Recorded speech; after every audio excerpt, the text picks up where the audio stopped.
Okay, let's see if this works. Hello? Refresh.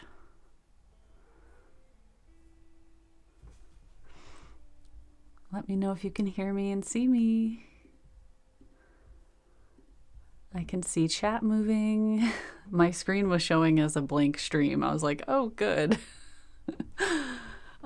Let me know if, I need to change any of the audio or whatever. You know how it goes. Streams are always something. Something's going on. Like literally right before I started the stream, I accidentally rotated my camera 180 degrees. Wait, is it now? Oh, it is. I thought I did it backward. I swear. Yes. Wait. Are the numbers? No, the numbers are backwards. What is happening? Transform. Flip. There we go. I did it. How many years? How many years? Oh my gosh. Before I even started the stream, there were so many people here. Hello, everybody. I'm so happy to see you. I am... Oh, that was loud. Sorry. I am absolutely amazed my internet is allowing me to stream right now. I guess the offerings to the technology demons worked. Let me just see. There are so many people. Hello. I recognize so many of you as well. Hello. Hello. And we have a couple mods here today, one of which is Wolfie, which he's named that in chat as well. So you know him, my husband. Helps with my videos sometimes and has been... I saw a lot of you were giving him compliments in the last video for his camera work, so thank you for that. And we have Heiko here, who, did you say you ordered pizza? Are you gonna share? Hey, Rue. Oh, it's so good to see you. And I know quite a few people are here from Patreon and probably Instagram and Discord and where else? I don't know anywhere else that I've posted. Maybe my newsletter. Faces behind the chat on your screen. Oh, you can move the chat. I think there's a way to like drag it or like pin it to somewhere else. They keep changing things, like the layouts of things and how things are positioned on websites. Every time I open a new website or a website that I've been used to, something is different.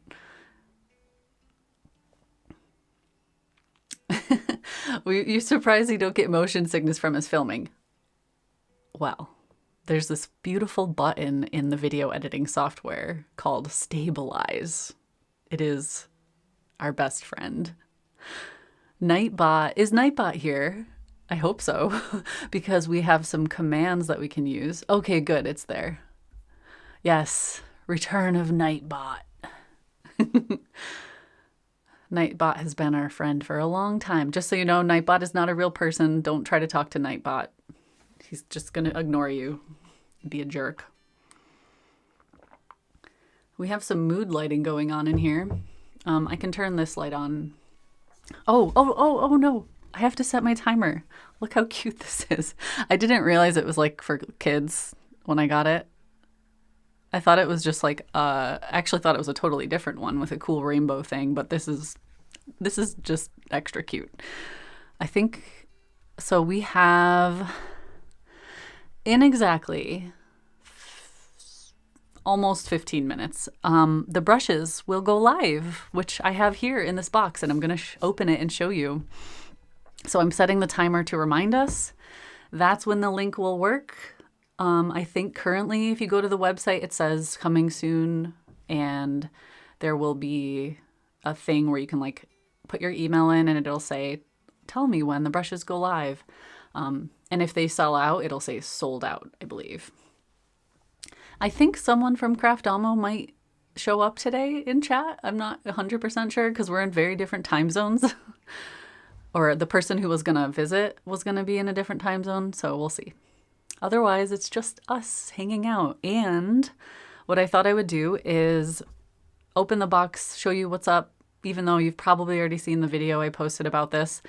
I'll show you, the brushes, everything. But then I wanted to make a couple color mixing charts for myself that I can use outside because I got a new color. And I have color mixing charts for pretty much everything else. I could probably make new ones though, let's be honest. So I figured I would just do a couple of those while we hang out and chat, because whenever I'm talking a lot on stream, I barely get anything done anyway, so I didn't want to start an actual painting. Hope they don't sell out for those planned for Fun April. Well, yeah, if you buy them now, they should arrive before April for sure. Craft almost says 10 minutes to go. Okay, so my timer is pretty much accurate. How do you ban a mod, Ella? Oh no. Mod fight. Hey, Craft Almo's here. Okay, cool. Yes, I have a little timer here showing when they will go live. So up until then, I'll open the box and show you. Even though I've already done this on a video. Might as well start the stream that way. And then, yeah, we'll just hang out for a little while. So this is the box that they come in. Am I zoomed out all the way? Might raise this up and then tilt it down.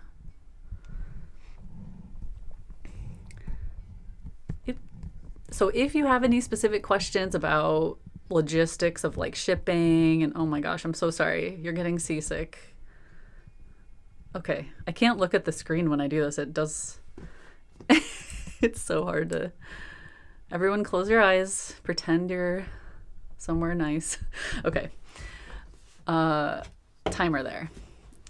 Yeah. If you have any specific questions about like logistics of buying and shipping and all of that stuff, Craft Amo is the person to ask. They are amazing at what they do. So they're there in chat, but it's pretty straightforward. The brushes will go live at 6:15, so in 10 minutes or so. And there's a special launch price. And if you use my code, you get an extra % off. So today probably is the best day to do it because that code is only active today. And yeah, let's just open it up. So this is the box they come in, and it's covered in my art. I actually have this painting hanging up above my desk, and it's been there for years. And yeah, it's a very nice cardboard or like paper hardboard, I don't know what it's called, box, which has some info inside, the cover, and a sketch. So I provided a pencil sketch, which I thought looked really cool in the background. The designers at Craft Amo are really good at their box designs. And then we have a big art card, which you can frame. So because it's one of my favorite gouache paintings from over the years, because this is a location just down the road from me, it's a very special place to me personally. That's why I think this is one of my favorites. Yeah.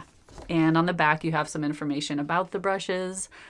And then you have the brushes. There's 8 brushes and a little art bag. Or I guess you could use this for anything. I'm using it to store art supplies inside my bigger backpack. So I know like if I grab this out of my bag, it's my painting bag. It makes things a little easier. I have another bag that I use for like ink and fountain pens and like other stuff. So this is now my painting bag. I have a lot of bags. I need bags to organize and stuff inside my bags. Don't get me started on bags. Poor Wolfie. And then, so yeah, it's just it's empty inside, obviously. So you can put whatever you want in there. I will show you what I put inside mine. And let's just get these out. So just for anyone who does order these, the easiest way to get them out of this little insert is to stick your finger in the pointed end and it just lifts out. So like if you do that, it just pops out. Just so you know. Not that that's gonna stop you. I think some people will just like rip it open. Craft Amo, are you ready for us? 6 minutes to go. Okay, I'm gonna set all of this aside. Oh, and I did show you this in my video that I posted about the unboxing video, but I actually took my insert out. It kind of just comes out pretty easily. And I've been using mine to hold paintings that I finished that I need to photograph still. So it's actually over there. That I'm glad I have more than one box because I am already filling that box. I'm a little bit behind. So yeah, you can use the box for other things. It's one of those like really sturdy, hard covers. So you might as well get some use out of it because it's got art on it, you know? Let's put that aside. I'll probably knock it over. And then I guess I'll just open each brush. Let's see if we can, that light, maybe this light. Is that in the way? And yes, I know lots of you are talking in chat. I'm trying to get through this before the timer goes off, so bear with me. Let's see, should I do them in order? I'll try to do them kind of in order. So we have 3 flats, well no, 4 flats actually, but one of them is a shorter flat, so it's a little bit different. And then we have 3 rounds plus a filbert. So let's just pop them open. Is this gonna focus? I chose this kind of gunmetal coating, this color, because I thought we tried black and this color, and this one to me just stood out a little bit more. And my name and Craft Amo's on the outside, plus the name of the brush. And I'll show you what I do with the outside of my brushes to keep them organized, and well, we'll get into that after. And then we have the brushes, and you're probably going to immediately notice that they look familiar if you know about my other brushes.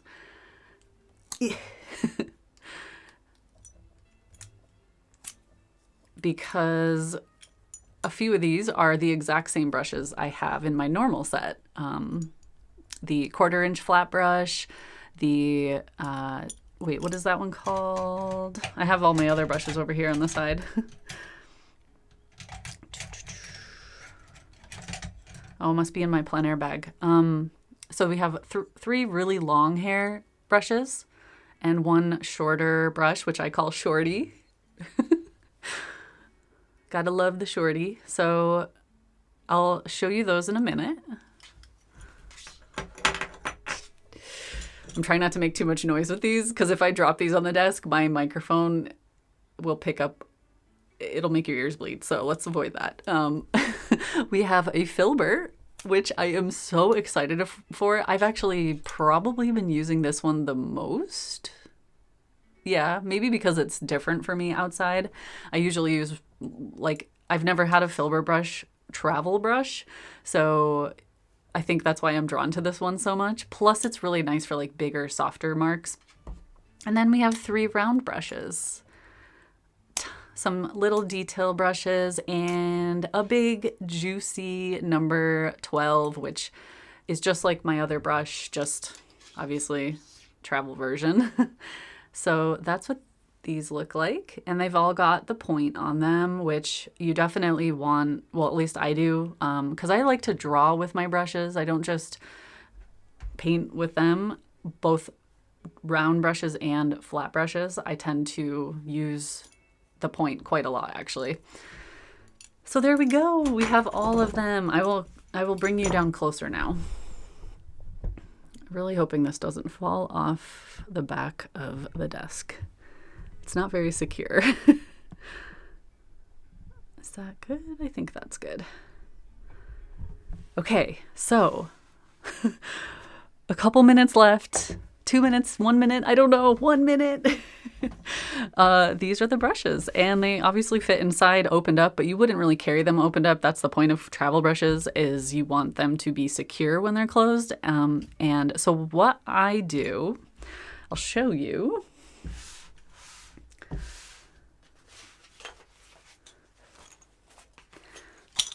This is the one I've been taking outside with me. My timer is probably going to scare me. Actually, you know what? My timer is really loud. I might actually put that underneath something because the microphone will pick it up really loudly. Maybe since I'm obviously off with my timing anyway, it says we have like 3 minutes and we obviously don't. I'm going to put it underneath my foot blanket because at least then it will be sort of less loud. Yes, my feet get their own blanket. Put it in the bag. I don't know. I need to like put it down under the desk away because it's loud. We're live. See, I was off by my timing. Apparently the brushes are live, everybody. So you could go to that link in chat, use my code, get the discount, get the special price, launch price. Very exciting. So let me continue before we start painting. I'll give you a little, although probably now everyone's distracted running to the link. Now would be a good time for Akira to come in and give us a little cat cuddle. Just bought them. Oh my God. How did you buy them already? Wow. Okay. You're fast. You have like autofill or something. So what I do, okay, there's two things about travel brushes that I don't like. Now that you're ordering the brushes. No, this is for any travel brush. I've had a lot of travel brushes over the years. The thing is, because they're travel brushes, they want to be robust. You don't want them to get snapped in half while you're traveling. Typically, they're made out of metal casing, so they are very slippery and round, obviously. I don't think there are any square travel brush covers. So you have all of these like slippery little round suckers on your desk, outside, on the table, on the picnic table, whatever. And I can't tell you how many times I have lost brushes because they have rolled somewhere. And so what I do is I put tape on the outside. And not only do I put tape, but I also label it because I find it a little easier to see the bigger white writing on black, or I use a white tag and I put black ink, whatever, black Sharpie.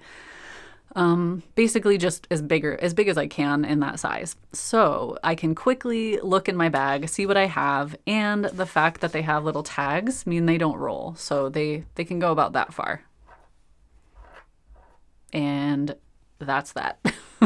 So if you want to save yourself some headache and potentially losing brushes, and you don't have to make a big tag either. It literally just has to stick off like that, just like a little bit to make sure it doesn't roll. They're going to sell fast. Oh my gosh. Wow. So many people are ordering them. I really appreciate it. Thank you all. It's been a really fun collaboration and I've been using them a lot. As you can see in my videos, I'm obviously biased. I literally, not that I made them in a factory, but I went back and forth with Craftamo a ton about the exact shape and size and softness versus stiffness and tried to like make them as perfect as I could that I would want to use. So I am biased. It's not every day you can just say, I want that exact brush and then have it in your hand. So I'm very thankful. Do they stay on well or do you have to replace the tag? I have had the same tags on mine I have some older travel brushes. This is one of my really old ones, or no. These are my old ones. That tag has been on there for like 3 years maybe. So yeah, it gets, oh, wow, the timer was way off. That's the timer in the background. So yeah, but you can just replace the tags. It's just, oh, this is what it is. It's just washi tape. So really cheap, easy. I have it in my desk anyway when I'm painting. I use it all the time. So this is what I use. And then a Sharpie. Or if it's white pen, then I use one of those Posca pens. It's like an acrylic white Posca pen. So yeah, pretty easy. Little fix. These are ultra thin, ultra portable, like literally you can put these in your pocket. But what I typically do is wrap a hair tie around them, or what I will prefer to do, because a hair tie will also be slippery. I'll use whatever like sponge or paper towel or whatever I'm using. I'll wrap them in that because it kind of like insulates, not insulates, it creates like a friction barrier. So then I'll wrap the hair tie around that and they won't slide around as much. And then I'll put that inside the bag. So like I'll show you really quick. I'll typically put the brushes inside. I have a full-size portable painter. What else do I usually bring? I bring my water bottle and pencil, maybe pen. I try to keep it simple in this bag because this is meant to be the painting bag. And yeah, there's still room in there. So if I want, I was annoying. I'm sorry, Craft Alma, for how annoying I was about the exact size of the bag. But I was very specifically wanting this size bag because I use these Tombow brush pens. They're really long. They're annoyingly long. I don't know why they had to be this long, but I wanted a bag that they fit in because my other one, they don't fit in my other one. And I'm like, I use them a ton for value studies before I paint. So if I have those inside, the portable painter, the large portable painter does fit, but not with as many accessories. So what I typically do is if I'm bringing my giant or long markers, which sometimes I have to, I just can't leave home without them, I will put the brushes in, the paint, and then I'll use my micro portable painter because it obviously is way smaller. And then you can fit a few more accessories in there. It's a little bit easier. Yeah, that's it. I don't know what else you would put in there. Because it really is for me just a matter of organizing what's inside my backpack, because I'm always like walking around until I find a spot. And my backpack becomes a giant mess. The tape on the tags, I use washi tape, just whatever washi tape I have lying around. So I have painter's tape, I have washi tape, different colors and sizes. This one is MT brand. It's black, matte black. It's my favorite right now. Actually, it's a tie between this and Hanamulla because the Hanamulla does not tear my paper. Like rarely tears my paper. The black one does sometimes tear my paper. So I have to like be really careful or blow dry the tape so it warms up and then take it off. So it's a little bit high maintenance. Almost 50% sold out. Oh my gosh. It's really hot in here. My face is getting really hot. I shouldn't have worn like a jacket. Wow. 50%. Oh my gosh. Well, what? Oh, sorry. Someone's asking a question. What's the width of the flat brush? The widest I can go. Let's see.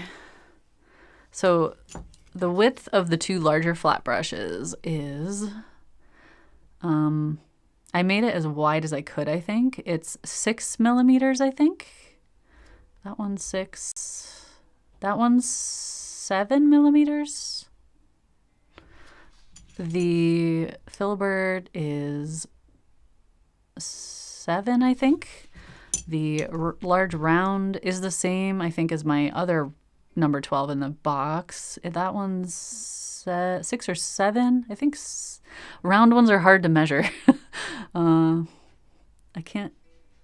Let's see. If I squint, if I close one eye, it looks like 7 millimeters.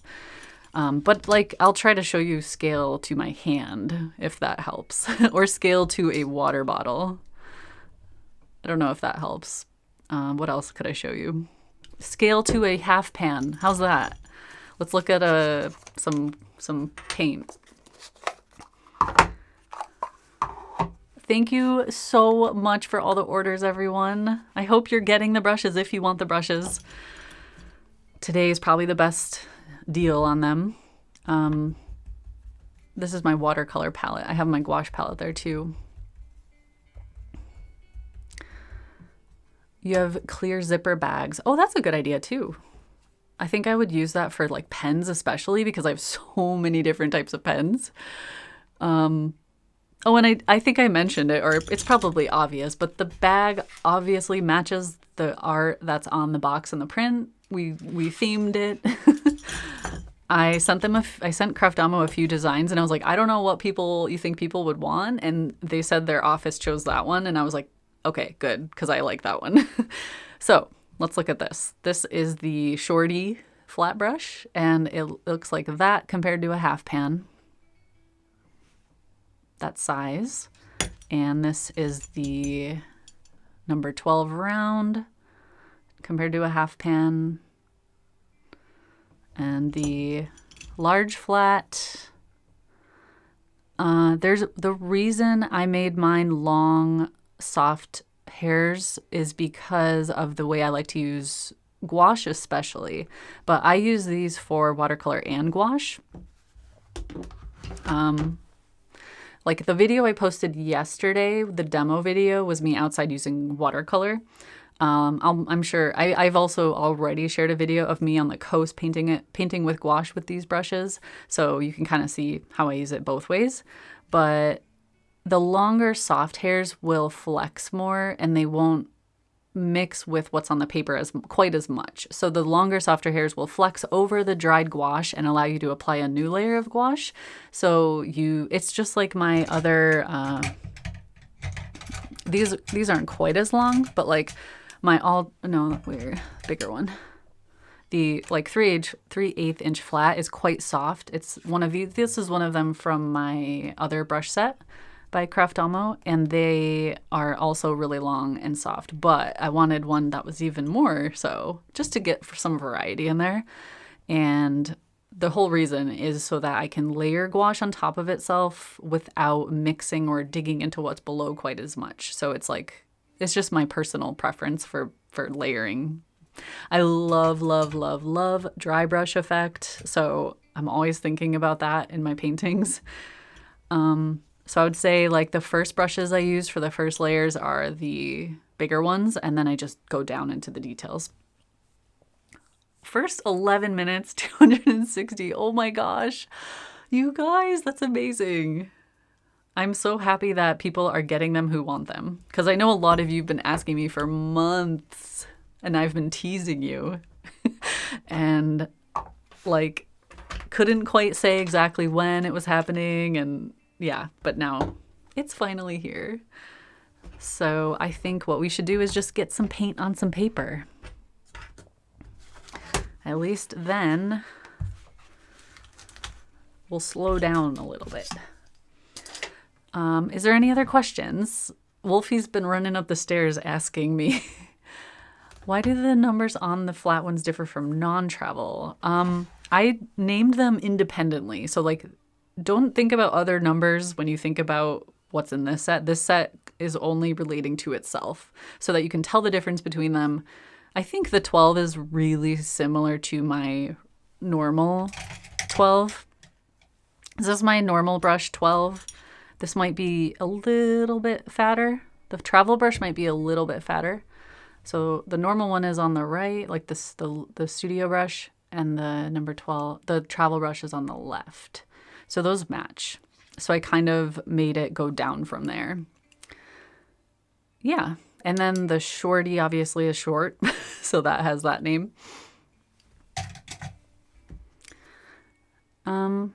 Let's see. Cleans each brush, leaves them dry, shaping the bristles to keep them. Yeah, so I'll like clean the brush off with, I have a bunch of little brush soaps around different rooms of the house. The little brush soap here, I'll like swirl it in there with the water, and then I'll just kind of squeeze out the extra paint and soap and water, rinse it thoroughly, and I always dry studio brushes and travel brushes. Whenever I can help it, I will dry them flat in open air so that they dry evenly. Yes, there's a hole in the end so that they can air out. So I know, like, I often leave stuff in my bag for a long time. That's not focusing. Let's see if that. The camera is not cooperating. Can you see the hole? There are holes in the end so that it can kind of breathe. Yeah, I leave stuff in my bag, but I try to wash stuff once in a while at home and like let it lay flat and dry, so that I don't have to worry about that.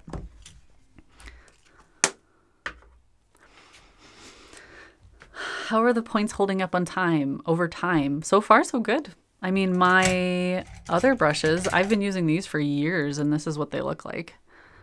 They're the same.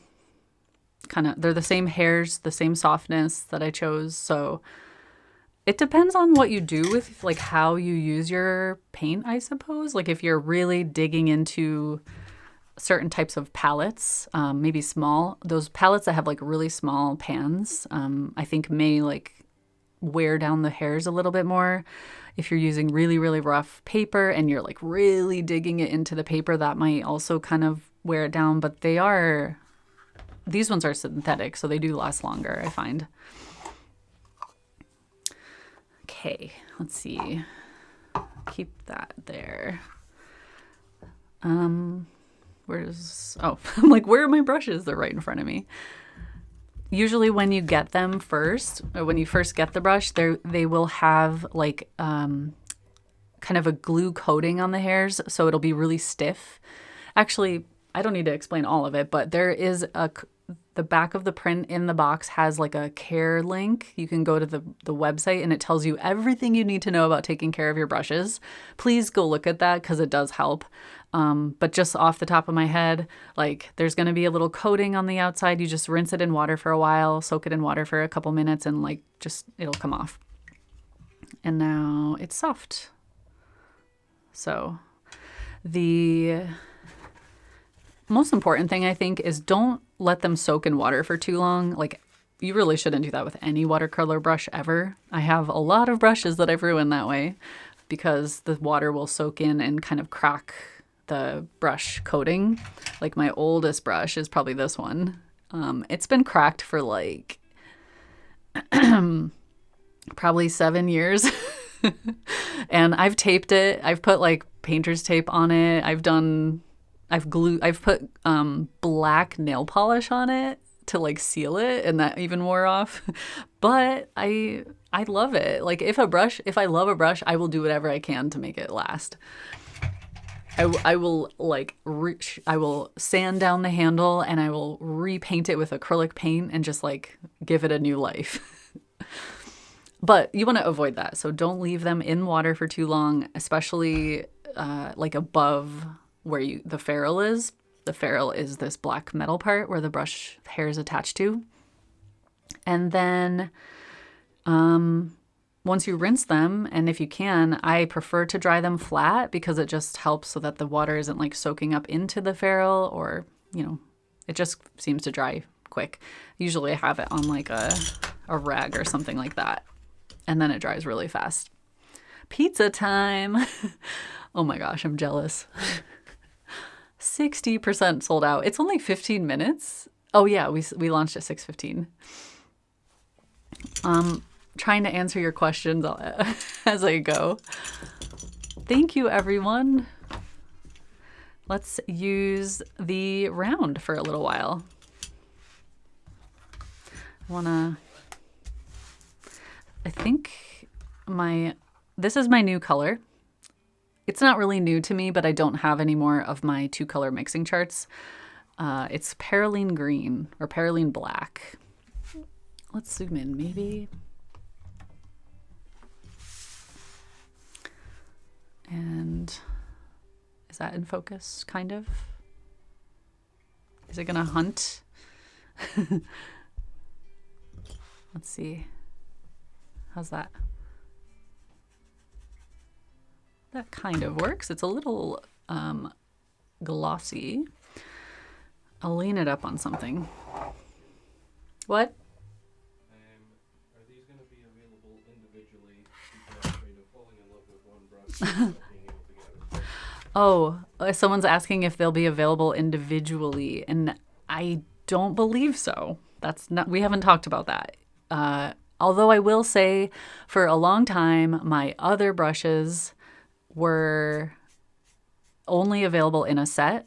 And now they are available individual or actually in duo sets and smaller sets. So if you like the brushes from my gouache subscription boxes or the other set that I have, like you can go to the Craftama website and click on my name, and you'll see a ton of options now. So there's like, you know, like this and this might be sold together. 2 popular brushes, stuff like that. So you can kind of pick and choose. But for now, I think because this is like the first time we've done the travel brushes, they're limited quantity only. We're not selling them individually. We just wanted to do something fun and different. I never say never, but never.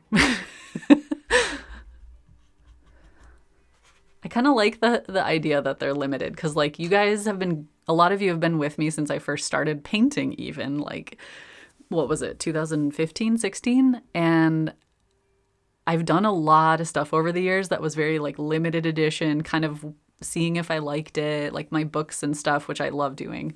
And it's like signaling little chapters in my journey. So yeah, you get a part of my journey, which is also something that helps you as an artist because you get to use it when you paint. Oh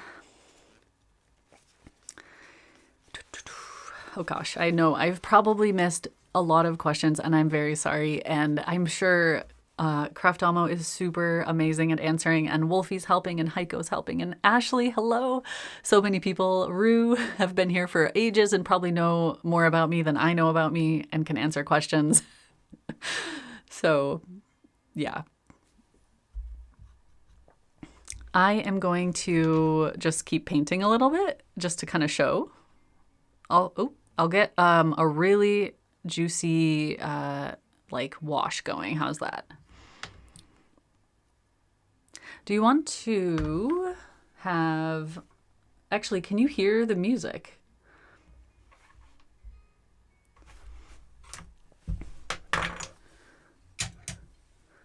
I can turn the music up. Where's my phone? Oh, let me know if you might not even be able to hear the music. I just have some like random guitar music on. I could turn the music on and we can have a nice chill session if you want.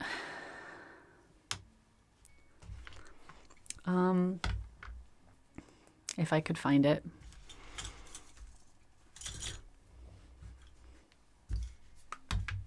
Oh, let me know if this is too loud. Also, I hear Wolfie laughing downstairs and I'm like, uh-oh, what have I done? You can't hear any music? Okay. Well, maybe put your own music on. I don't want it to be too loud so that it's super obnoxious covering my voice, because I've had that before.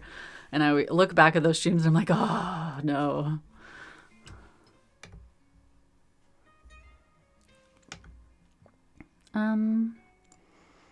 So if I miss a question, that's Wolfie is coming up and telling me, asking me questions, which really helps. But I know if I do miss one that, please know I'm not meaning to. I'm just trying to keep up and make sure I get through everything. Is access some previous subscription classes. You missed out on the second half. As of now, that the only way to get all of the boxes was to do the 12 months full through. So that's unfortunately the only thing. But if you want other subscription, other tutorials, and I do a ton of gouache tutorials over on my Patreon, which if you have the first 6 boxes and the first 6 set of brushes and all of that, you can definitely join us. How many steps is Wolfie getting in? He's finally going to hit his step goal. I have a step goal of 5,000 a day. I pretty much reach it every day since the beginning of the year. Let's just touch in. Let's see what happens with Perylene Green. I don't really remember all of its properties. I remember it dries really light. But it also can be like really, like flow. it doesn't quite spread quite as much as I thought it did before.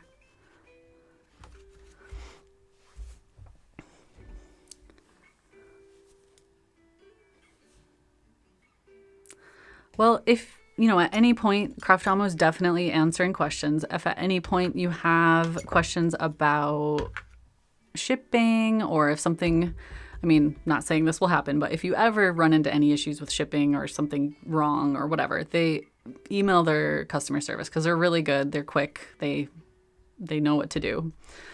I'm trying to remember to like switch brushes so that I can get a variety of brush strokes for you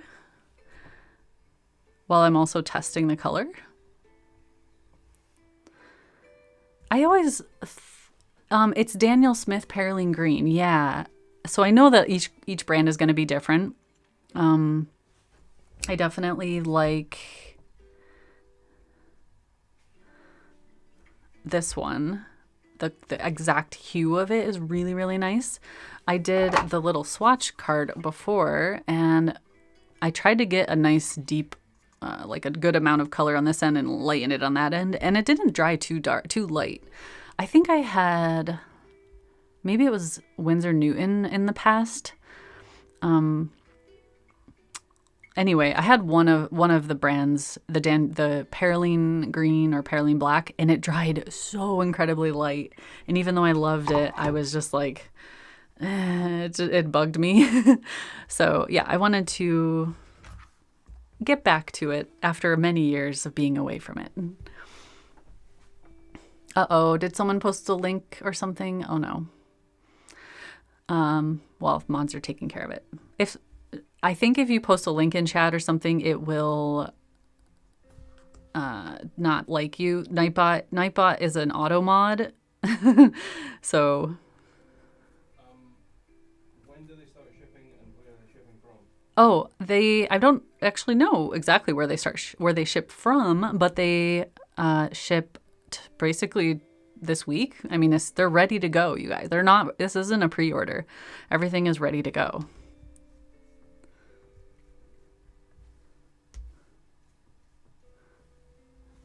Ooh, I really like it with the yellow.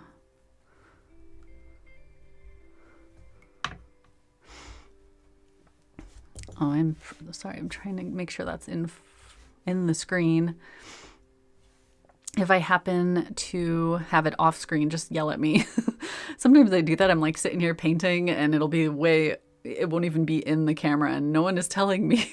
Like, so no one's actually paying attention. It's okay. I know usually if people are working and doing other things while while watching a stream. I do that too.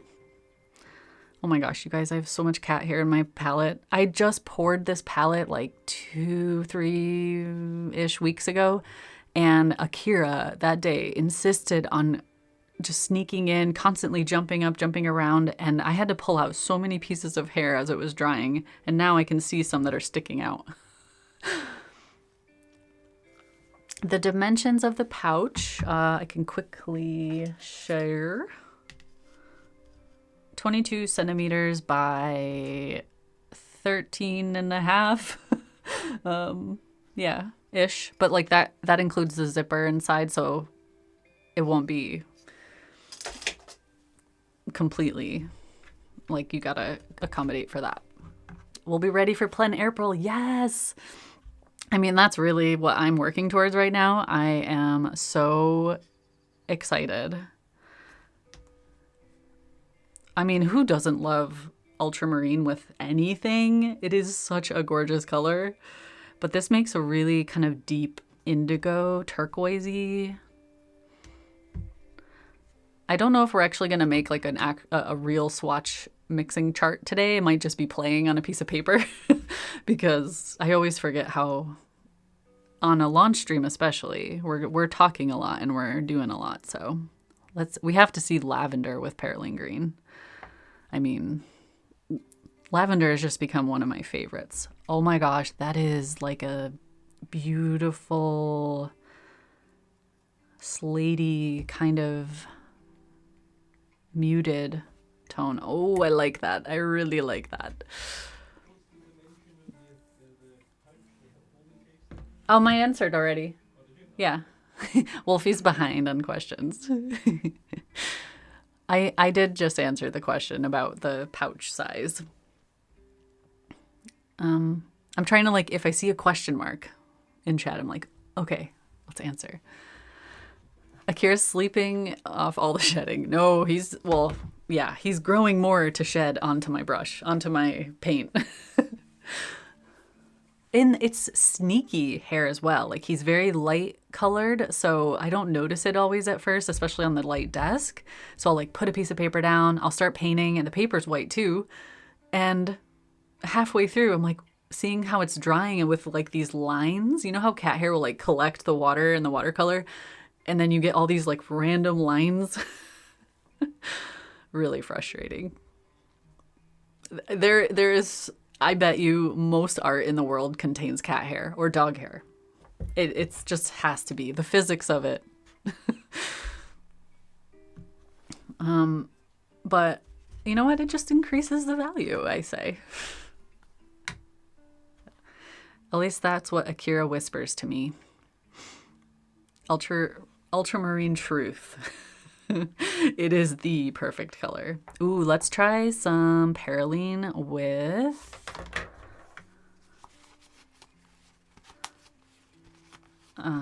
red and quinacridone magenta in particular.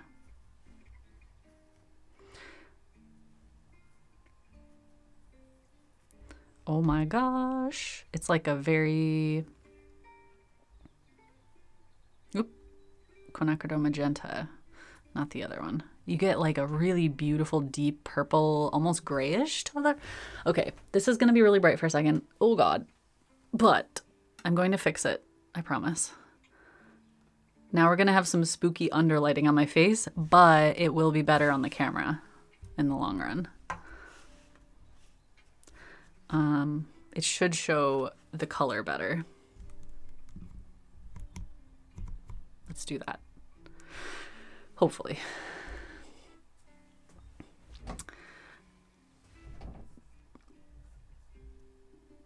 I don't know if there's a way to make my video brighter.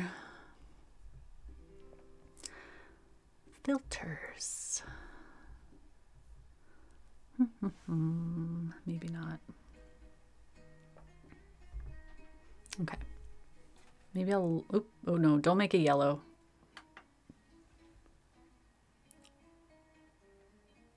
Maybe like, I don't know. That's about as best as I can do. I don't know why it's so dark. It's really bright on my desk. I think the camera's trying to like compensate by making it less so it doesn't look washed out. I love how the brush kind of spreads when I mix, and I do that on the paper too as well. Like if I am scrubbing, I can do this effect and get like really quick dry brush. So that's with watercolor and gouache. So you could do that with gouache on top of another layer of gouache. Yeah.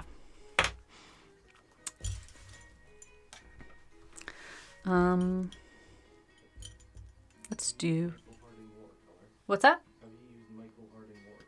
Oh, I haven't tried Michael Harding watercolor. Also, what you're using just now, is that watercolor or gouache? This is watercolor, Daniel Smith mostly. And then I have my gouache palette here.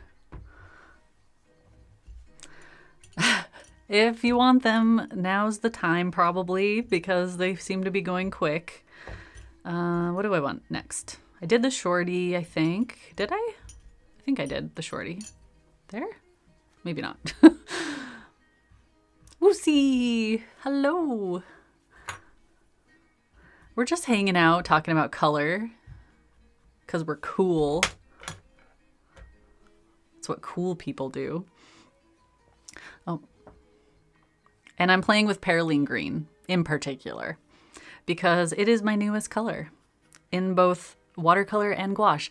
Oh, that reminds me. I am going to be posting a video about my gouache palette. This palette. So I guess this is a spoiler. So if you don't want to know, look away. These are the colors in there. But I'm behind on it because I lost some footage, and also 2 of the clips I recorded don't have audio. And I had a whole, like I was talking about it in detail. So now I have to do a voiceover. I was going to post it last week, but yeah. So I am working on that. It is coming because I know whenever I do a video about my watercolor palette, people are asking about the gouache palette, and I wanted to do them a week apart, but that didn't happen. The Scarlet Red, Deep Scarlet, and the Perylene. It's kind of a nice brown. Oh, this is the Filbert, by the way. I like that one. For big, soft strokes. I don't know why I get in a different mindset when I use a Filbert brush. Yay, voiceover. I'm going to have Wolfie do the voiceover. So if you are watching one of my videos and it's a deep Scottish voice, then you know why. I can't do Scottish accents. As long as I've lived here, I cannot do any accent, actually. Can't wait for the gouache palette choices. I can't wait either because I love talking about gouache and color. Let's see, what else? Perylene green, and I mean, we have to, don't we? Phthalo turquoise. How could we not? They're friends. I feel like they're not going to be too revolutionary. Although that is gorgeous. Especially next to a more muted color. I really like that. That would be so nice in like a shoreline, that when I paint the sea. Maybe one of the deeper shadowy areas. Ooh. Actually, now that I think about it, let's do some like drops of intense alongside that. And you'll notice the brush hairs are getting stained, but that can be cleaned off with the brush soap. So like there's all sorts of different brush soaps out there. And I highly recommend getting some because it kind of conditions the hairs, or like makes them, it's easier to shape afterwards. It's nice. And then you'd really love to hear your Scottish accent. No, because I sound like a pirate. It's so, oh my gosh, I'm majorly blushing now. The worst part is I can't do a Scottish accent, but Wolfie can do a really good American accent. A couple different American accents as well. And it really freaks me out. I don't know. I just don't like it. Having him with a different like a different accent, especially American, I'm just like, who are you? Get away from me. I don't know. But I can't, the only way I can get him back is if I do like a Valley Girl type accent, which he really, really hates. But then he gets me back for doing that by doing a Glaswegian accent, like a Ned. Like, I can't even do that voice, but it's awful. So, it's just a back and forth, awful accents thrown around. You got yours. Oh, thank you all. Again, thank you for everyone ordering, and it's supporting me in this really fun way. And thank you to Craftomo for so much work over the months working on these and answering all my questions as well. And now for all of the shipping and orders and everything else you're doing. Can he do Canadian? Yeah. But he always goes for the stereotype. Like, do you want to come over and play a game of Sorry? You know, that kind of thing. Then again, he also does like a lot of, he'll go for the stereotype of American stuff too. I'm waiting for him to like come up here and just do the voice. Okay, just making space so I can do a couple more mixes. So, any other questions? I mean, I'm not ending now. I'm just making sure. He can do. We've played a game before where I just name a country and he does the accent. I don't think there were any countries he couldn't do the accent for. It's mind-boggling. And I told him he should do voice acting because I don't know how rare it is to be able to do every accent and sound really convincing. And he already has the most difficult accent. Like, Scottish is the hardest accent to imitate. It's funny because when you watch stuff where people are clearly speaking, or they're speaking Scottish, I assume they're Scottish. He'll be like, "Oh, that's the worst Scottish accent." I'm like, what? I couldn't even tell it wasn't real. Maybe that just is because if you live somewhere and you know the accent so well, you can kind of hear a little bit of something's off. I don't know, but that's what he says. So, okay. I keep cleaning the brush for no reason. There's nothing on the brush. Let's do, Potter's Pink. And a little bit of Perylene. Actually, don't think I've tried that. Maybe I have. Can you see that there? It's too light. Let's do a little side by side.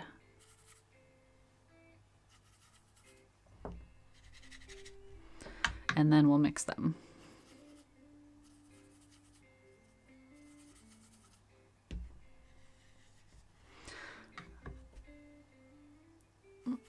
Oop, I picked up a lot there.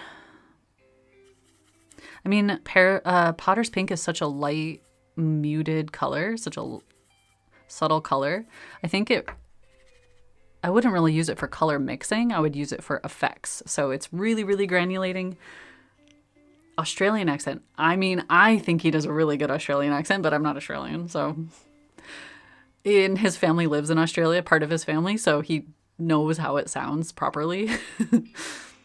What kind of brush soap do you use? I use this one, but it's just because it's what I've had for years. But there's all sorts of them out there. It's the Masters Brush Cleaner. I think even Craftomo sells some. I'm sure there's many kinds out there. I got this one ages ago because I used to do a lot of oil painting, acrylic painting, and I really needed to clean my brushes, especially with oil paint. So he can most likely sing well. He has a really good voice, especially for like the kind of deeper raspy singing, but he got sick a couple years ago and it really messed with his like throat / maybe vocal cords. I don't know, because now when he tries to sing, he just coughs. It's like still there kind of, and it sucks for him and for me. But he's sung with his, I call it's a band. Like he played with guys for years. They were in a band. They had a band. They just weren't touring or like, doing it for a living, but he played with them for ages and sung. Apparently he sung a couple times with them at least. But I think he's too shy. And yes, I know he's in chat right now, but I'll say it. I think he's too shy to do it because I think he sounds really good, but he won't accept it. Okay, where are we at? Let's do Burnt Umber and Perylene. I know it's going to be very earthy.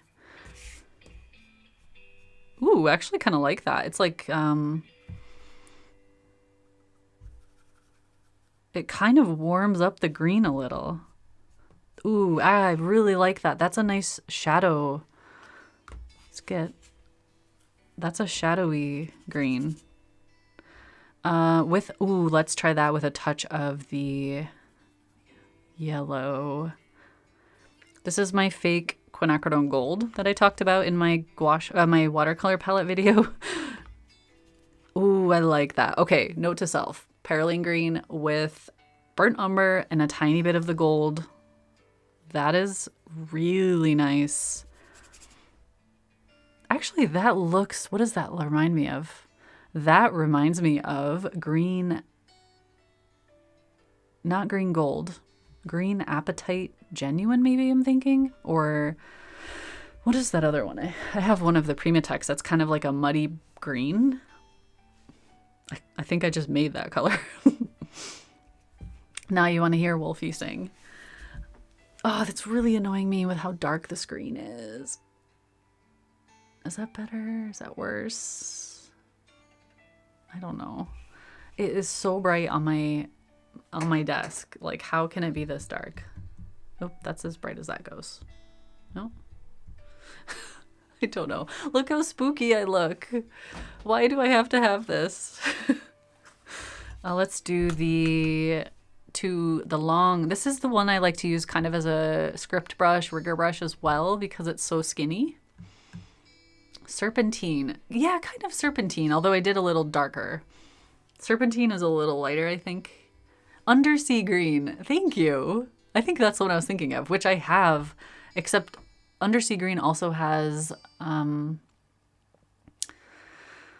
blue, I believe, in it. Does it not? I think it has blue in it. Unless I have a weird version, because that's my Undersea green. And it has a kind of... Ooh, what if I do that? Does that help? I think that helps. That one has a bit of blue in it. So I don't know, but it's similar of like the base color of that color is that. So green, so kind of like a quinacridone gold type color with perylene green, with burnt umber, and you are good to go for like a muddy green. Muddy green I like for shadows in a forest. I like for foliage. It's really good for seaweed or like spots of green on rocks on the coast, because they're never, like, they are sometimes really bright, but a lot of times they're very muddy and more subdued, which I guess is why undersea green is called undersea green. I mean, it's the color you find on the sea. But then if you drop a bit of blue, you know, you can get some fun effects. It just reminds me of the sea. A deep sap green. Yeah, kind of. Related to Montgomery Burns. I don't believe so.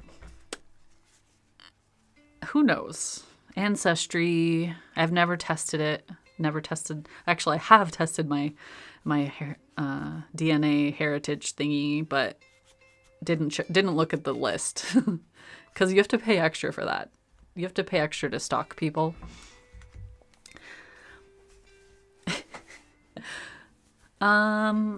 Okay. You want to add a full set to your order. Oh yeah, Craftama will be able to help you with that, I hope. They probably have a lot of messages at the moment, so just be a little patient, but if you already ordered the brushes, it should be, at least you got yours. The rigger brush in that form. Oh yeah, did I use it? I did. Did I? Yeah, I did.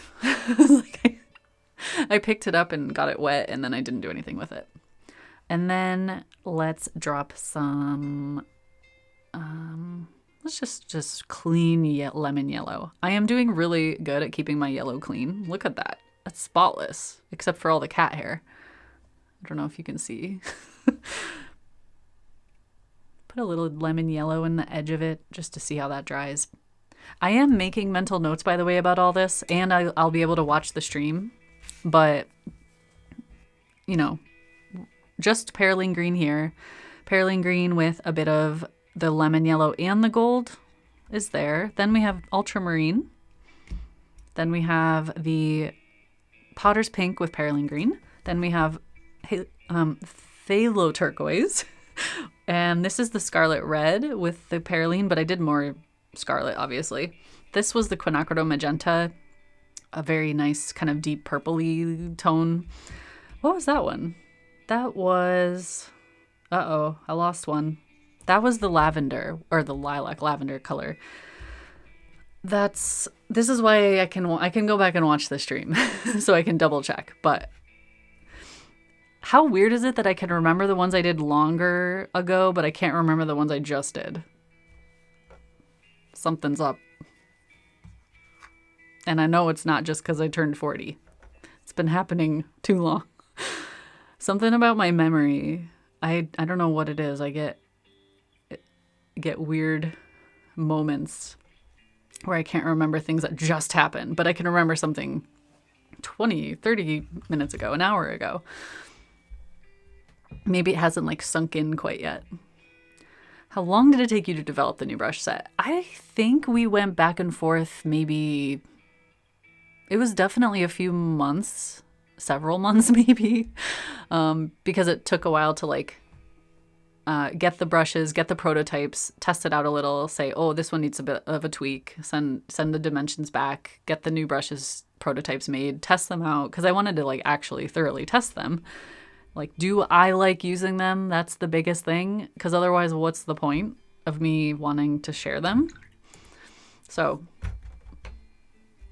that's buff titanium. No, sorry, that's white, titanium white. I just wanted to show like, or to see how it looks, just kind of spreading through that. Yeah.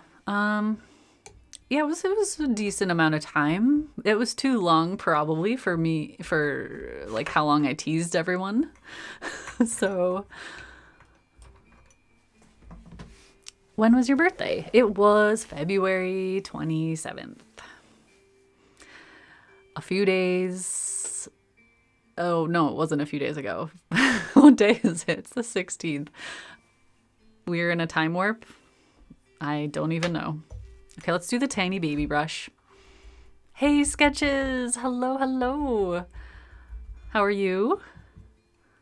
We're just chilling out, geeking out about Perylene Green at the moment. And also the brushes are launching. But I am thoroughly enjoying myself because color mixing and testing colors with different colors and just that sense of discovery is like a hobby in itself for me. Even if I've already used the color before, trying it with new mix. Oh, you know what I haven't tested is the, what is this called again? Lunar Blue, I believe. Is that the one that I got? I think this is the one Jackman's color on my palette. Lunar Blue. I'll have to double check that. You can go back and watch my watercolor video that I just recently posted. Ooh, yeah. Ooh, yeah. I like that kind of flowing into the green. I like this brush for drawing. It doesn't hold quite as much water, so you do have to kind of refill more often, but it's got such a detailed point that I feel like I have full control. And this one, the hairs aren't as long, so that gives you a little bit more precision. When they're too long, you kind of they flex a lot, so that it's just a little bit harder. But, you know, if I want the longer detail, I'll go with the long flat, which I've said is kind of like my script / rigor / detail.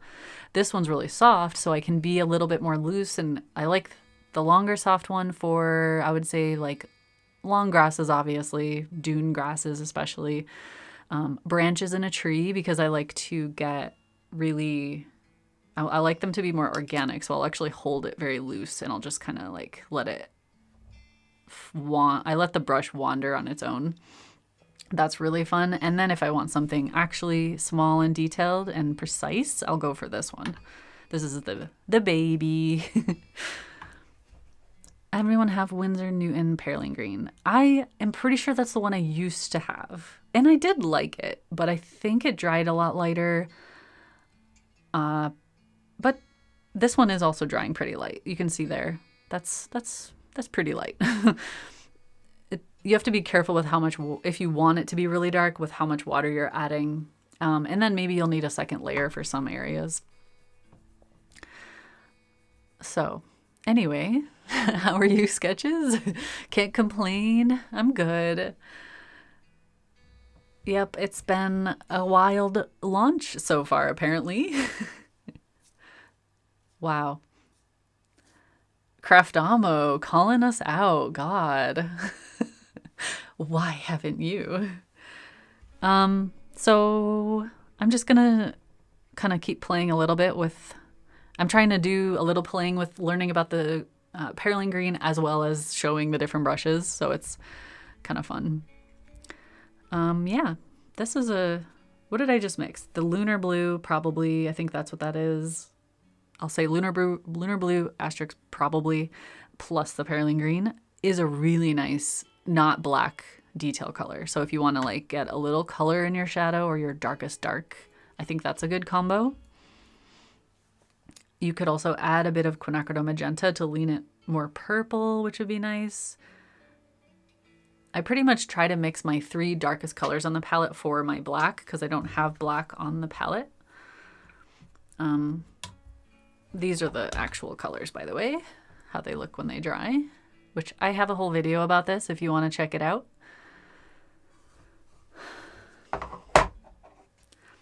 So just a reminder, yes, the brushes are for sale now. They are also doing a special launch price and you can get a 5% discount today only. 5%, I think it's Sarah 5. There's a command in chat for it. So yeah, that's probably why today is the best day. And also they are actually selling out quite quick, selling fast. Let's see what else. Since I have, wait, hold on. Flashback to my watercolor video.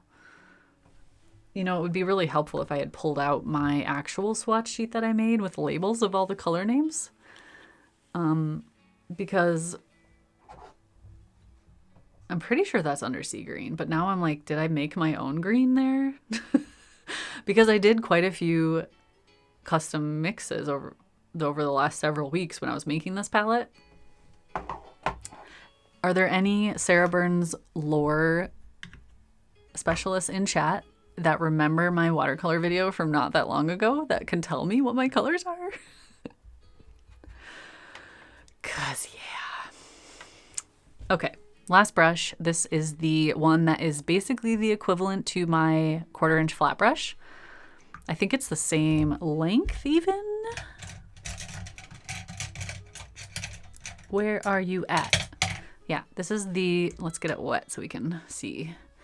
This is the studio one. This is in the brush set I made ages ago, which is still available if you like. And this is the travel brush. So they are identical. I mean, oh, I just realized I have to, yeah, there. Same size, same width. So if you like that one, which is really great for a lot of the gouache techniques I like, and watercolor, like especially for details. So it's a little longer, a little softer than some of them. But it's still small enough for details. And when I paint like A6 size, this is one of my most used brushes.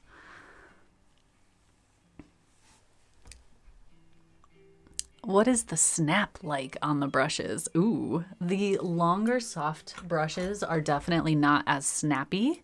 They have a little give, and the give kind of stays. But when they're wet, they obviously have a bit more structure, I think. So I'll try to do it without. Can you see that? It is kind of going back to place. Yeah. That's kind of like, this is weird.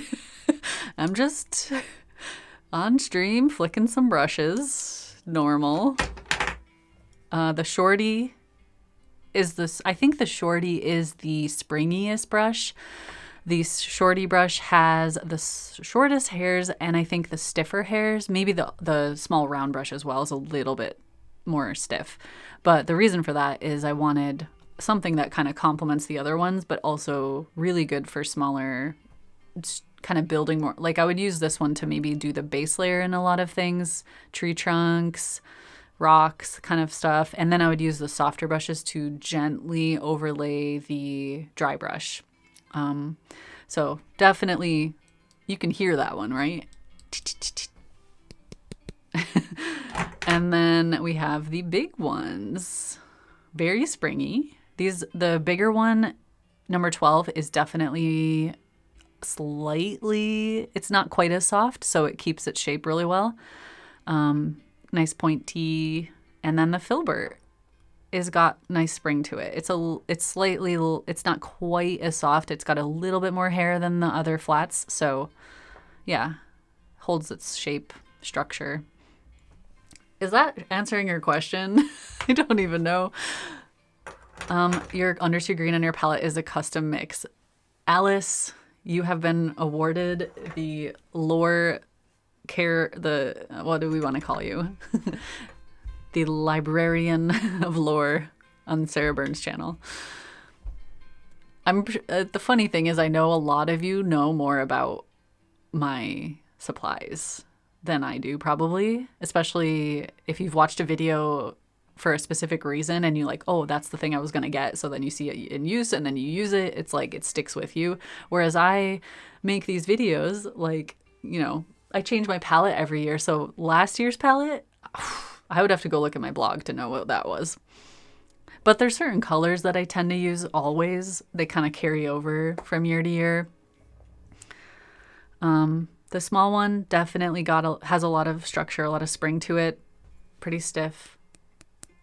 I don't know if you can hear that. I'm probably spraying water and stuff everywhere. I think if anyone has any lingering questions, please ask. We've been here for about an hour now. I have no impulse control, clearly. Yes, me too. It is a thing that many artists have struggles with. But what I like to do is tell myself that whatever I buy that I don't end up using, I will donate to someone who will use it. I mean, I wouldn't buy something if I couldn't actually afford to buy it, but it's never a waste. Or like something I think about all the time is how I have in the future plans to do more in-person workshops here in Scotland, so I can actually bring my giant bin of stuff that I've used kind of over the years that kind of just sits there that I know someone else will love, like I have some old pastels and I have all sorts of stuff that I've dabbled with over the years. The most recent one. They're going to enter people, and everybody, if they sell out today, they're going to enter everybody that's bought today into a giveaway. Oh, Craftomo, I missed that. Craftomo's doing a little cool thing that if whoever bought a set gets entered into a giveaway if they sell out today, which may happen because they just said we sold 400 sets. So that's kind of cool. So you can have a backup box or you could give it to your friend who's an artist. Let's see, what else? Let's play with a couple more colors. Did I use this one? Did I actually use it? Let's go with Buff Titanium, which always takes a bit of scrubbing to get started.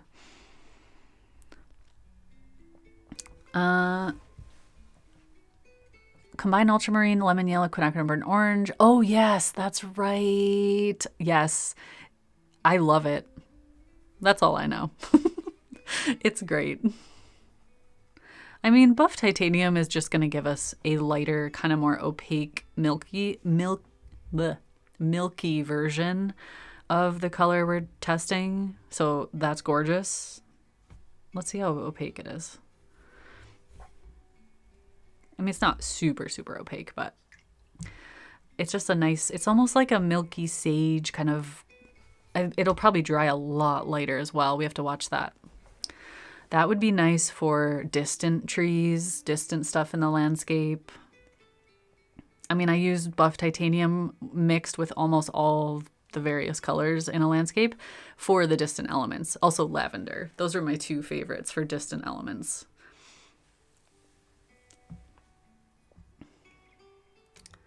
Yes, you can use it with gouache too. Sorry, I meant to...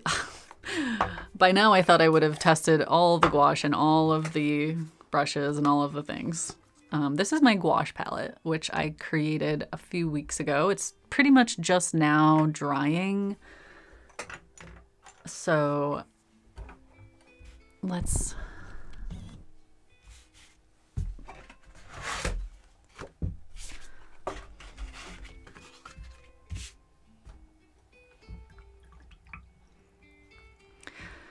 I have Perylene Green in here as well, so we get to keep playing with Perylene Green.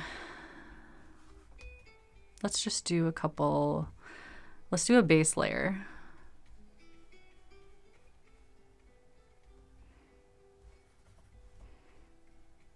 Because I often use my gouache palette diluted like this with watercolor, I like to lay down a kind of wet wash and then I will come back. Wow, I really splashed that.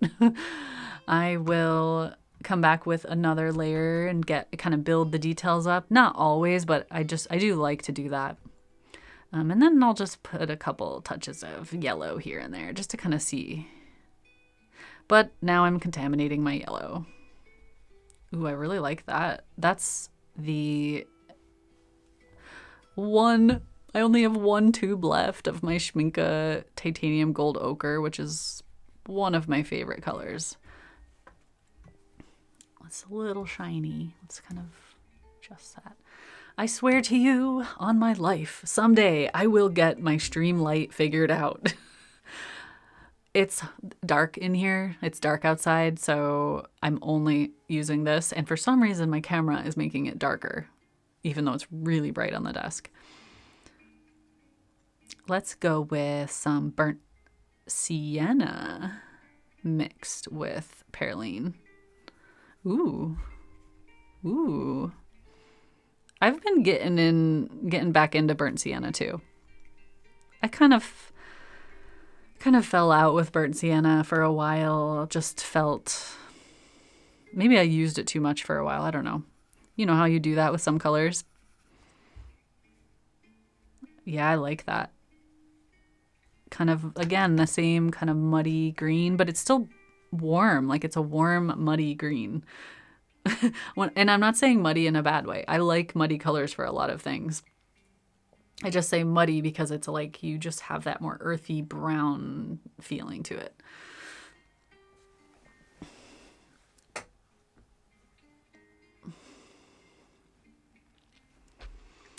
You've been saying that for 10 years. Whatever. I change my setup constantly. That's the problem. I change my lights. I change the layout of things. I try different cord. Okay, just even changing a cord and how the camera is hooked up to my laptop will change everything. I don't get it. I am cursed with this stuff. It just like makes it a constant guessing game for me. And I mean, I'm lucky if my internet can even let me stream. So on top of unpredictable internet speeds, I have all these weird things that happen with technology. Like sometimes I'll plug the camera in and it won't connect at all. It won't show up on the OBS. It won't show up on any of the things. It's just like, nah. So your guess is as good as mine. Although this is the camera that fell into the frozen pond with me many years ago. So it might be time for a new camera, but I don't want to because it still works. Let's do Quinacridone Magenta with the Perylene. Oh my gosh, that is gorgeous. And I know the camera won't do it justice, but wow. I'm in love. That is like my favorite purple ever, maybe. Okay, a little deeper maybe. But I say that every time I discover a new purple. But it's just so rich. It like pops off the page. Let's get some really deep. Oh my gosh, it's so pretty.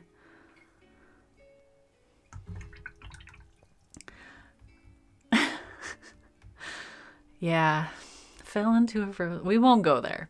Everything's fine now. Everything is fine.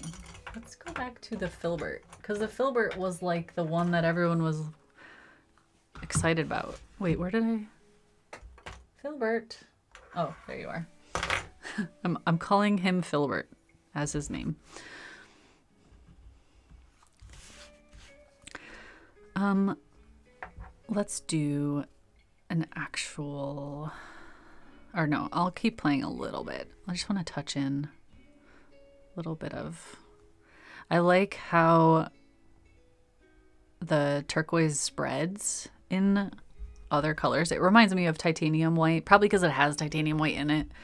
It's just very strong and active and creates like these veins, spider web kind of thing. It's really cool. I don't know what I would ever use this color combination for, but I like it. It's like, I need to find something to paint that has that. Maybe an old car with like rusted paint and something. Copper, perhaps, that turns turquoise.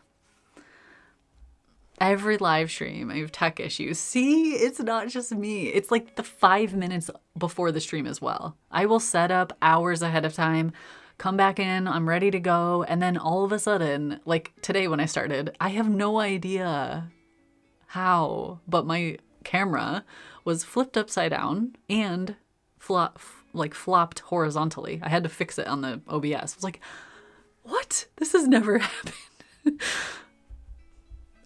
So I get it. And I know we're not the only ones, sketches. But hey, we learn and we adapt.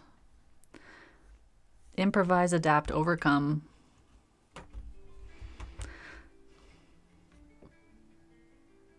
Let's do, I'm gonna wait for this to dry to overlay to the dry brush effect I was talking about. So this is gonna be the palette I take with me outside for Plein April. I'm gonna be going out every day. Even if it rains, I'll like drive somewhere, park, and paint what I can see from inside the car. But I just want to. What's that? Oh no, Maria, you rushed home for the paint along to act, and you were relieved that I couldn't stream because the bad student did not do the homework. Oh my gosh, Maria. Oh my gosh. You are not the only one. I saw multiple comments and people in the Patreon chat that were like, oh good, this gives me a chance to actually do the warm-up and do the practice and everything. I was like, it's okay, I get it. I get it. But I'm glad it somehow worked out because, and actually what I think I'm going to do, I'm sorry, I'm like going off on a tangent about this, but I am going to try to post a little color study this week before we do the paint along next weekend.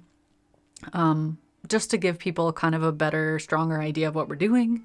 Maybe it'll help. So with an extra week, I might as well like use that. Oh, and also I did see you, Pat, when you first came in, and I thought I said hi, but I don't think I did now that I think about it. So hi. And say hi to Morgan and the baby, which I know she's not a baby anymore, but she'll always be a baby.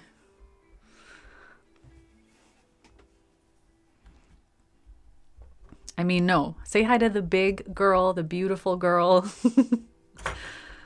I don't know if you've shared her name on the internet, so I'm not saying it, but anyway, my brother's here, everyone. Go follow him if you like geology and you like rock hounding and you like learning and also kind of nerdy, funny humor and other things. And his name is Donahue Labs in chat, so you can just click on his name and follow him. But only follow him if you like those things, because it's actually, I think it's worse if you follow someone but you never watch a single video they post, because it's like a ratio thing and the algorithm doesn't like that. So he won't be offended if you don't follow him if you don't like those things. The PhD brother, yes. PhD, PhD. 81% sold out. Oh my gosh, only 99 left. Wow. Honestly, didn't see that coming.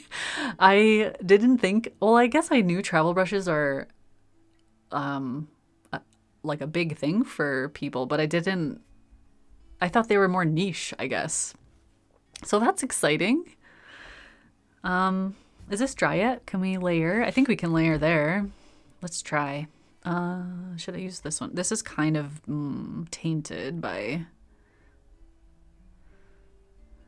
that, but basically, I mean, you can do this with a lot of brushes as well, but when you're doing a lot of dry brush layering, you want a soft brush that you can just kind of sweep, and the longer the hair, you can hold more paint on that, but not as much water. So with less water means your paint is going to be more opaque, and you have all of that space to kind of lay in a bigger brush stroke, get more of that dry brush effect.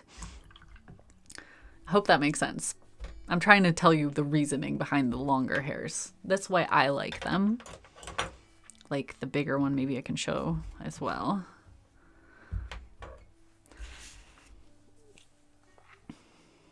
I gotta make sure I try all these as well. So English red, I kind of fell out of love with this one as well. Maybe it was just the reddish browns that I was like, not super into for a while, and now I'm into them again. Excuse me. Grabbing your second set. Oh my gosh. Travel brushes are your jam. I know there are a lot of travel brushes out there. I don't know about sets, and I haven't seen many flats. I've seen a lot, and I have a couple round ones, and I have, I think, one flat maybe. This is my favorite technique with gouache. I don't know if I can show that better. Just really gently layering, and especially works well with rough paper or watercolor, cold press or rough paper. It kind of just grazes over the surface, and it's so good. It's like I don't know, it's just the best technique. And it works for everything. It works for bark, it works for clouds in the sky, for water, for reflections, for waves, waterfalls, rock texture, brick texture, everything. Like, you could probably do an entire painting with dry brush effect. Although I think it's nice in a painting when it has a little bit of softness in some places, so letting the colors bleed and flow, and then also have those more rough, hard edges. I think that is important. 90% of your stuff is for travel. Wow. I am excited about this year because I am traveling a lot, but I'm also a little nervous about that. But when I think about the supplies I'm bringing, I like go into overdrive and start planning so many different kits and setups and different things that I want to bring. So it's really good that Plein April is next month, because it's like getting a crash course in plein air again, even though I do it all year. I definitely slow down in the winter. I don't go out as much, so it is just full-on immersion into plein air, and it really, really kicks off my year for painting outside. I get so inspired by that. I mean, usually after I want to take like a week or two off, but then off of painting outside. Not always. Sometimes that momentum is still there and I just want to keep going. But yeah, it's like just the best. I don't know. It feels so good. It's a little overwhelming to paint outside every day. And sometimes I can literally only do 15 minutes, but even that helps, I think, my mind. And I definitely see an improvement by the end of the month.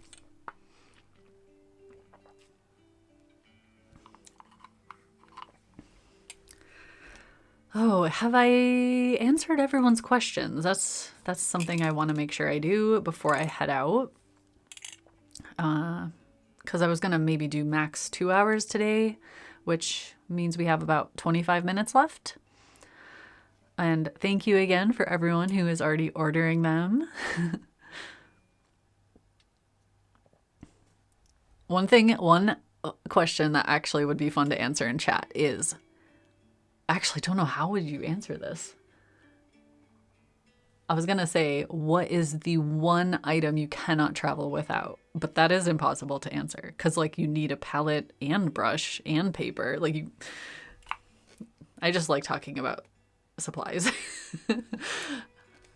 It's funny how often we talk about supplies in my Discord chat. We just geek out about anything. It could be bags. We recently were just going crazy talking about bags. Lots of times it's just watercolors or different colors or gouache or something, but it makes me feel better because I know I'm not the only one. When you're travel painting is to try anything new that you'll bring. Try anything new that you bring, or try your best to bring what you are used to using. I learned the hard way. I see. Bringing what you're used to using definitely helps. It helps you feel more comfortable, I would say, but it's also sometimes fun to test one or two things out on a big trip. I think if you're traveling and you have extra time and you know you're going to have plenty of time to paint, that's when something new might be fun to try. But if you know you're going to have like a really tight schedule and maybe only a couple times you're going to be able to paint, I think that's when I would stick with stuff I know, like the tried and true, the best brushes, the best palette, the best paper, and just have like a very tight setup, because otherwise you can easily talk yourself out of painting. And I never regret painting when I travel or am outside. It's just, it is sometimes too hectic. So, especially if you're with someone who's not an artist, who doesn't really want to wait around.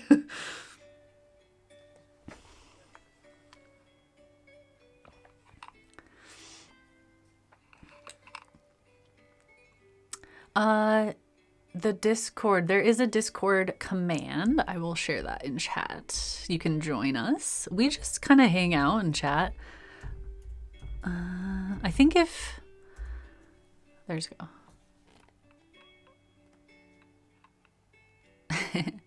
So yeah, there. We just kind of hang out and chat. And there's all sorts of different chats in there. There's art, there's music, there's writing.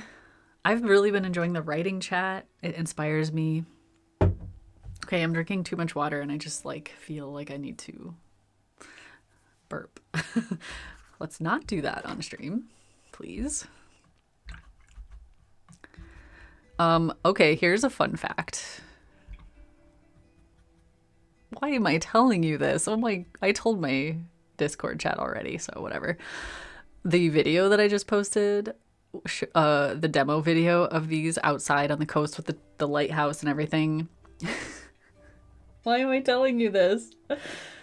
Okay, whatever. I had fully edited it and uploaded it, which took a million years because my internet is slow.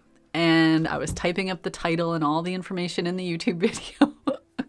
And I screenshotted I made a screenshot of the video and I started making the thumbnail and I was typing and it took me like a solid 20 minutes to notice that the screenshot I took, my butt crack is fully showing. It's like, it was from behind painting the lighthouse and I thought it was a really cool view of me sitting there painting the lighthouse. So obviously I had to delete the video and edit it. I had to edit that part out. And then re-upload it. Oh my. So, don't know why I told you that, but do with it what you will. The joys of being a YouTuber.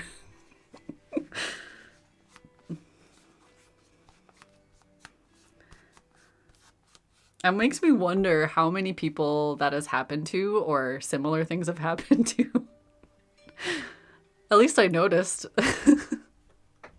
Of course, then I had to scold Wolfie for taking that video and not telling me.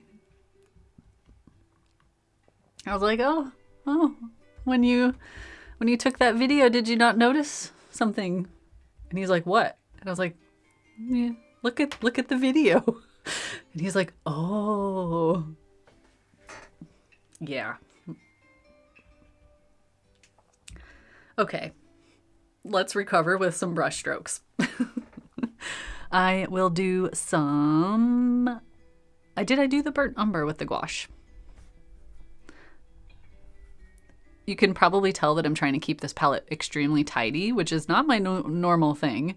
Usually I am, who cares, just paint and deal with it later kind of painter. But I am using this one for Plein April and I want to start the month fresh. And I also still need to record the final like swatching part of the gouache video that I want to post. So I'm trying to keep it all nice and tidy. But it is difficult to do that. So burnt umber with the Perylene is basically the same as the watercolor. Like it's the same kind of look. Obviously I can make it opaque if I want to, but that's a really nice earthy, I would say forest green, deep forest green. I would like that one for shadows on my pine trees. And then if you directly compare that with the burnt sienna, which, did I already do this? Yeah, I probably did, but whatever. We'll do a little more. Compare that directly with the burnt sienna. Oops, I'm just mixing them all up. That's obviously warmer, so you could use that leaning into the highlights, which would be nice. It's all Wolfie's fault. Poor Wolfie. Not poor Wolfie. He should notice these things. But he's more concerned about trying to have a steady hand and like get a good angle and like make it all nice. My condolences. Oh my gosh. But, you know, keeping it real here on YouTube. I never claimed to be professional. Have I? I sure hope not. I don't know how obvious it is, but I am literally figuring everything out by as I go on YouTube and painting and in life. So, but I like to share the journey. Let's bring back the detail. And some Helio Turquoise. The Helio Turquoise tends to crack. So I have what I do with I've mentioned this before when I have videos about my dried gouache palettes, like 3 videos by now probably. And the gouache dries and starts to shrink, so you get like a lot of cracking and then it'll separate from the walls. So every like 3 to 4 days I check on it and I fill in the cracks and I kind of squish it down in there as best as I can with a palette knife, and then I let it dry for a few days and then I check on it. And I usually have to fill each color, like not every color but most colors, twice if not 3 to 4 times. So the Helio Turquoise here has a big crack in it. I'm probably gonna fill it again, which will be like the 5th time. So yeah, I have tips about it if you want in my dried gouache palette videos. if you want to get a little more in depth. How do you get dropped from Discord? There was something that happened where I think if someone hadn't logged in a while, or it was like refreshing the Patreon links or something. So it should just, if you click the link, you should be able to get back in though.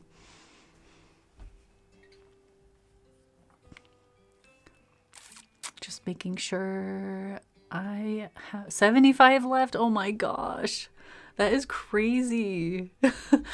Okay, so just a reminder, the brushes are now available, the ones I'm using today, and you can get a little discount with my code, and there's also a special launch price. So today is definitely the day with the best deal to buy them.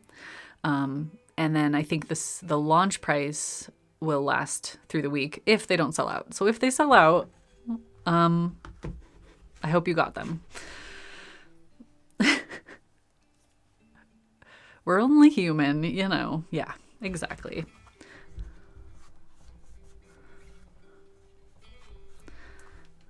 My ultramarine dries pretty pretty hard, pretty solid, but after a while, like I get some water on it, it does pick up.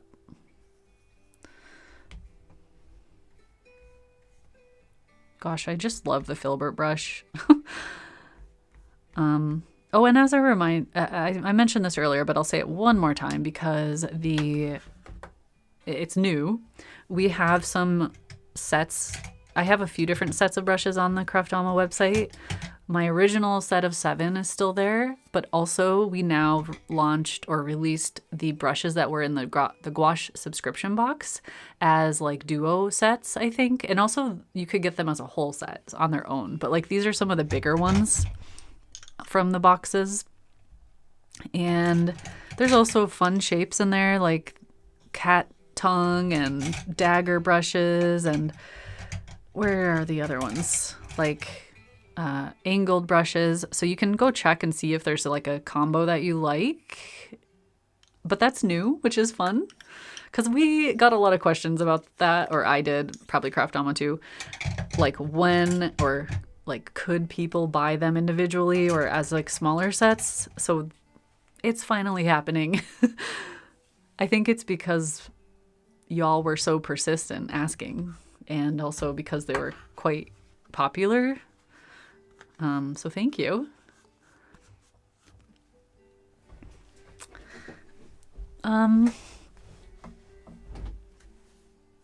So let me see. Glycerin really work on dried gouache. I'm afraid to use it. I don't add anything to my gouache when I put it in the palette. I don't really find the need to. Like it, I want the gouache to settle in. I want it to start drying.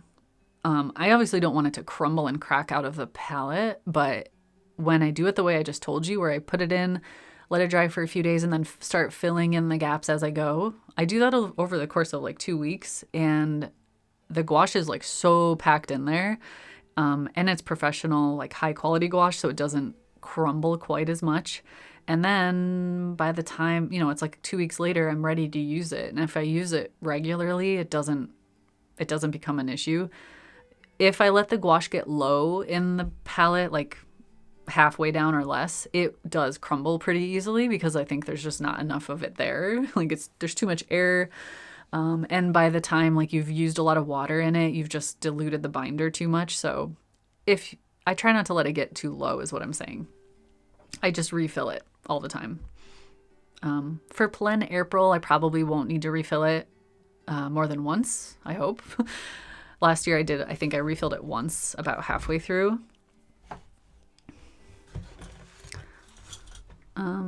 Yeah. Let me see. What else? I'm trying to think if there's anything else I wanted to mention.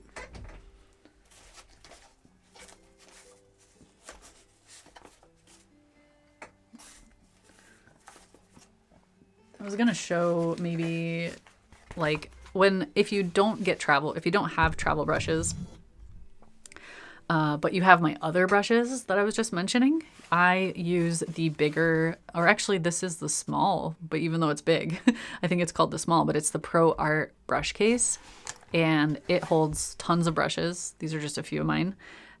Pencils, pens, whatever, and that is how I protect them when I go outside. It's just that this is like giant as opposed to this. Like, yeah, that's why people like travel brushes.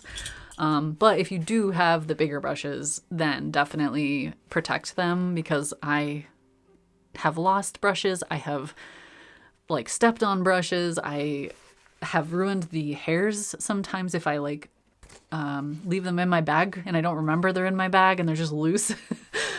Oh, it's not good. So just throwing that out there if you want. And I have all of this information on my supply list. So I will put that. Wait, is it supplies or supply? Someone help if you know the command. Okay, I'm just gonna bring these back onto the screen. How is there so much cat hair on the brushes? Oh.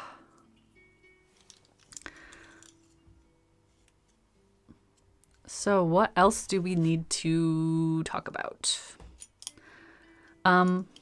Yes. Oh, yeah. Good point, Wolfie. Portable Painter is a separate company, it's a whole separate thing. I am a brand ambassador now for Portable Painter, which is very exciting. That is what this is. That's this palette, and it is one of my main things that I use outside. I also have a bigger setup that I like to use, which I've shown in videos. It's a Pochade box, so I kind of just go back and forth, and sometimes I use the Portable Painter with my Pochade box. So that's a separate discount and a separate company and a separate thing. So just make sure you kind of keep the links straight in chat. Wow, only 67 left. You guys, this is mental. Maybe if they're like, well, I won't say it. I was going to say maybe if they're super popular, we could do a second edition, but I won't say it yet because I don't know. As far as I know, this is it. But honestly, I think regardless of supplies, the most important thing is if you actually go out and paint. So I know it's really tempting to do streams about supplies, or I do streams about supplies sometimes, and I talk about supplies all the time in my videos, and I do blog posts about supplies, but I actually go out and use the stuff. And I really want to make sure that people don't fall into the trap of like, well, actually, no. If you want to just collect supplies, if that's your hobby and you love it and you love the hunt of like the perfect supply, then that's you. Do you. I won't tell you how to live your life. But I do really want to emphasize the importance of, kind of balancing the two. Like, sure, it's fun to get new stuff and try new things, but you still got to do the work. The brush isn't going to make you a good artist. You are going to make yourself a good artist by actually going out and practicing and learning. So it's there to help you along your journey, but just kind of try to find that balance, I guess. Because I do this too. I will sometimes like browse on websites and I'm like, ooh, I need that tube. Otherwise I can't paint ever again. So I get it.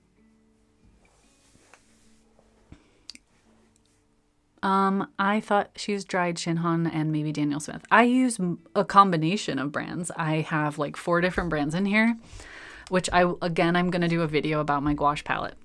It's coming probably in the next 2 weeks. No, it will be in the next 2 weeks for sure.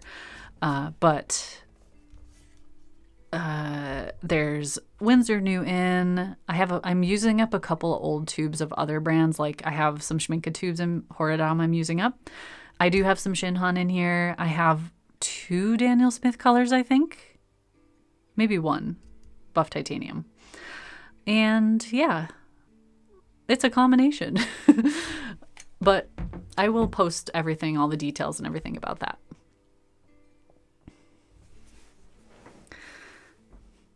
One of your paintbrushes got run over by a car. Wow. Oh my gosh. I ran over my tripod with a car. That did not survive. I think that might be it. I hope that's it. But I have lost brushes over the years, unfortunately. And a really nice fountain pen and many brushes or pencils and pens, unfortunately. But hopefully like some other artist will find them, or someone who likes to draw or write or whatever, get some use out of it.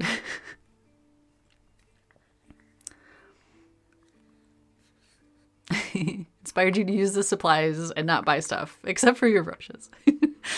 Oh. I know someday we will meet again, Maria, and I'll see you using them. That'll be fun. Okay, I think you left the travel brushes for those who need them, but who need them and bought a full size set. Oh, brother. You're so thoughtful, and also that's so cool.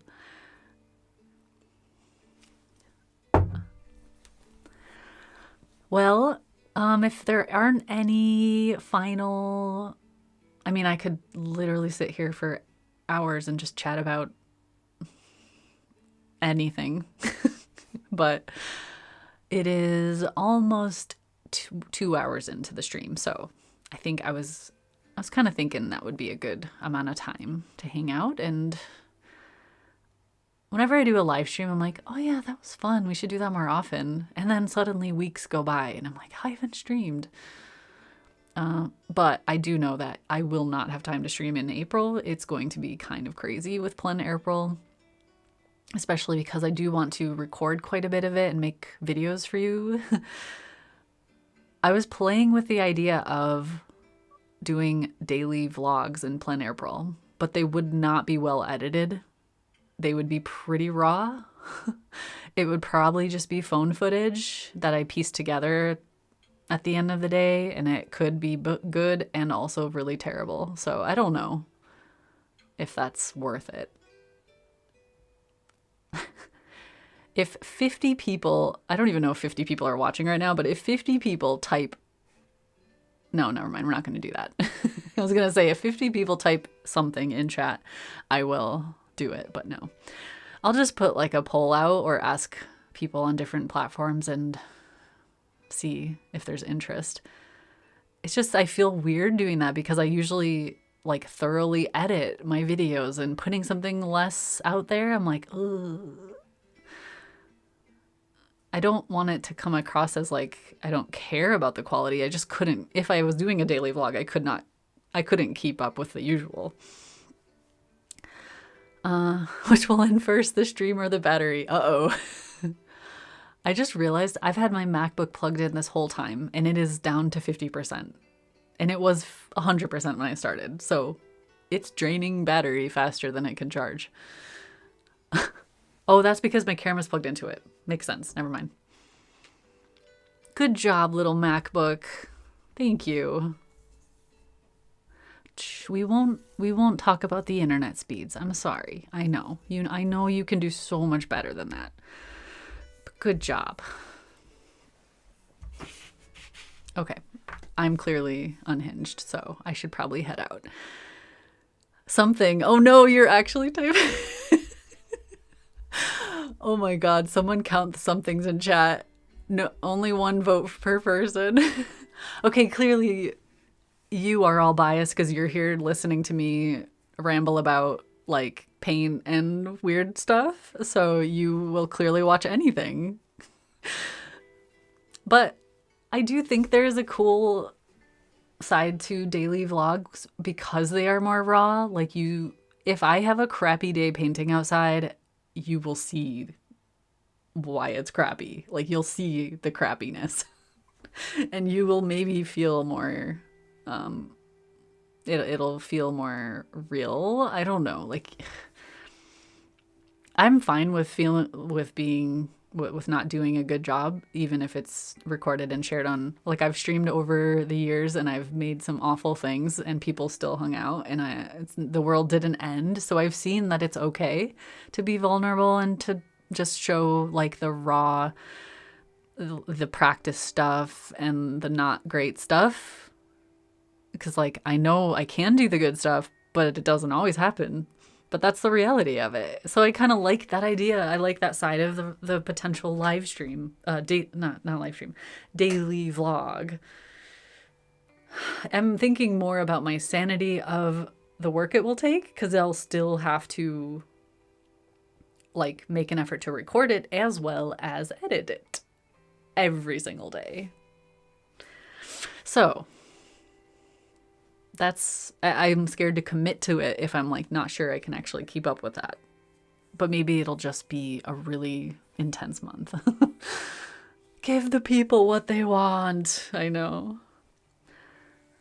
Yes, Redgrass Ambassador Sarah. What? I am also a Redgrass Ambassador. Well, would I call myself an ambassador? I have like worked with them over the years. I don't know if they have the official title of ambassador yet, whereas Portable Painter used the title ambassador, brand ambassador for their stuff. Every other day actually might be good. But then there's like this, I just kind of want to see how insane it would be to do it every day.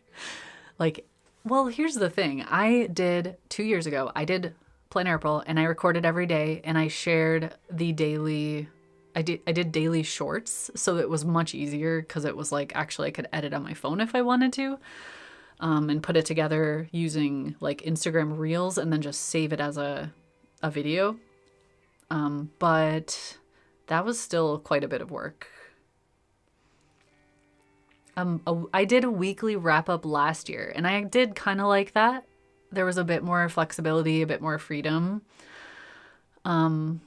So at minimum, my plan is to do a weekly wrap up, but I thought because I haven't ever done like a daily vlog type thing, I don't know why I'm a masochist. I kind of just want to see what it would be like. Oh, I don't know. I'll make a decision at the last second. The night before. And then we'll see. 57 cents? Oh my gosh. Don't run yourself into the ground. I'm grateful you're sharing anything at all.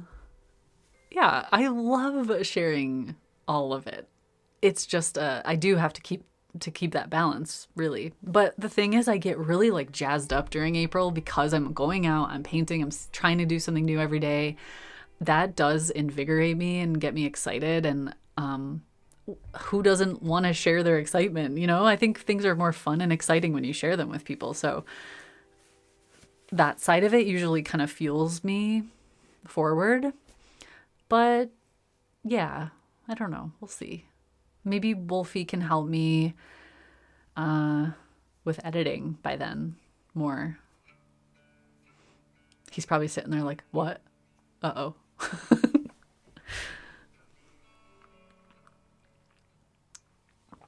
Or if I do a daily vlog, but then, or actually, what if I do like daily weekday vlogs?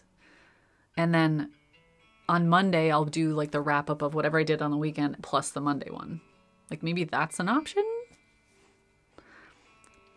And they would be short. Obviously, I'm not saying like I would do hours long vlog. It wouldn't be my entire day vlogged. It would just be my thoughts about going to the location, kind of talking about what I see, what I do there, whatever happens. So because I liked doing the shorts 2 years ago when I did the daily shorts, because I would talk about like what I was struggling with, I would do maybe give a little tip, and it was just 60 seconds, maybe even less, just little clips. And I still have people commenting on some of those videos like, oh, that was a really cool idea, or oh, I've painted there. I don't know, there's like it's a cool kind of camaraderie you have with people who watch those. Okay. Then we can do a random draw for the giveaway. Okay. So since we're so close to maybe selling out, I'll stick around for a bit longer. And yeah, and we'll just chat for a minute. Well, I guess I can have this at least on the screen. Weekday vlogs. I was watching a weekday writer vlog, I think it was. Oh no, it was building. Someone was doing renovation and they did daily, or they are still doing daily vlogs actually, which I don't understand because they have long vlogs and really high quality footage and just a lot going on. But there was such a cool sense of community in the chat after like a couple weeks and then a few months going by. Like it was, I can't do more than a month, but there was a fun, like the community in the comments was having a blast with it. Like they would pick up on little things and like, oh, did you see the dog doing that? And then like they would come back each day and comment, and the same people were chatting in the comments. It was just cool. I liked that. Counting down. Okay. So, if anyone is just joining us, we are sharing our deepest, darkest secrets. So go. What is it? Tell me. Please don't. I can't handle the burden of everyone's secrets.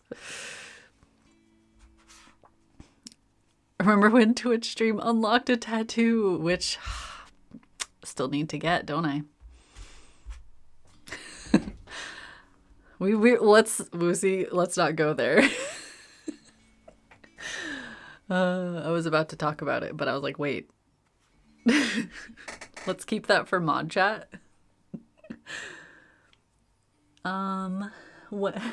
How did you end up in Scotland? Your videos have been so many beautiful locations. Yes, Scotland is kind of mind-bogglingly beautiful, isn't it?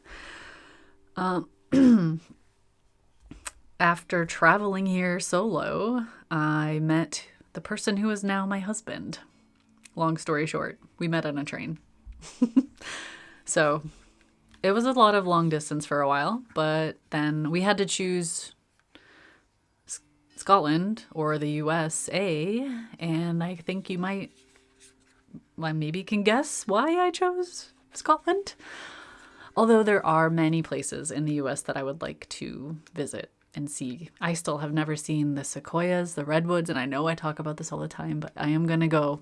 And even like Yosemite, there's also cool, like what is it called? Something Canyon. Is it Antelope Canyon?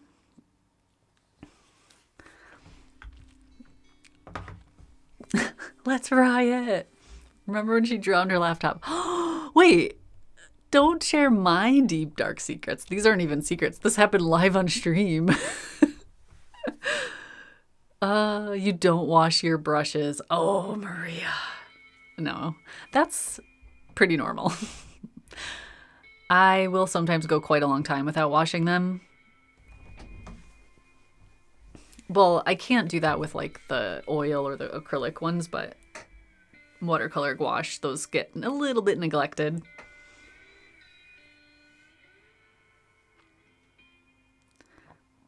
Please hurry to Copenhagen. So, I don't know. What was I saying? I have a lot of things floating around my head. I have tattoo. I have, now I have Copenhagen and secrets and, oh God. You dread that you live in a desert. Trace portraits. Okay, so we're actually sharing stuff now. Oh boy. But hey, you know what?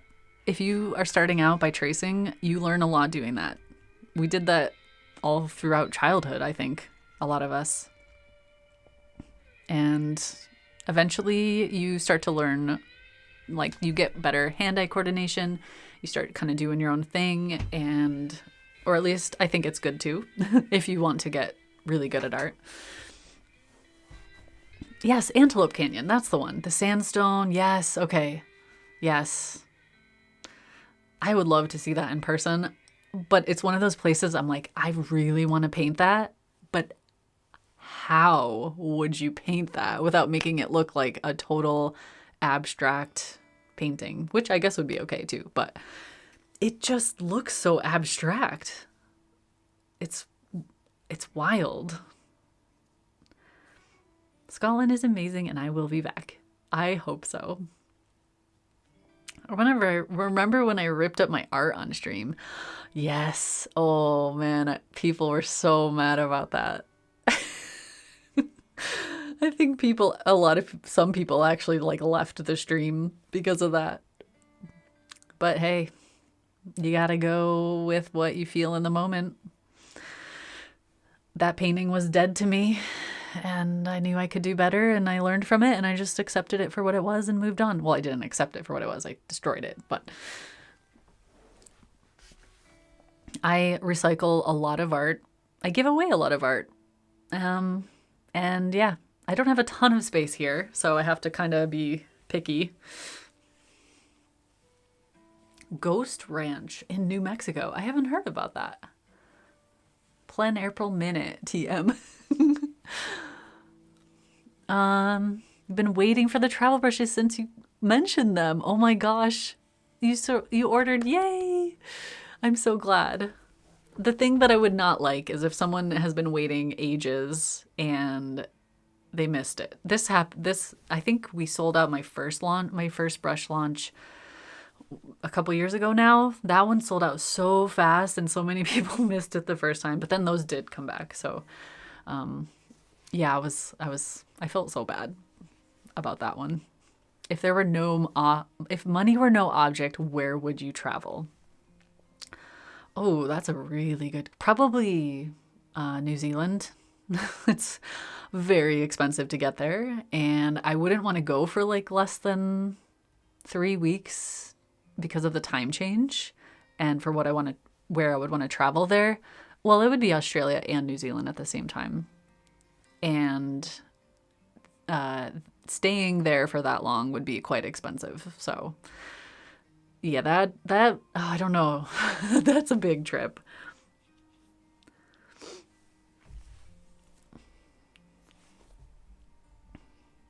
You've lived in London for 3 years but never been to Scotland. Oh, you're just right there. You could just hop up on a train. I think the train takes like 12 hours. Not too bad. Just a day trip. You could stay a few days.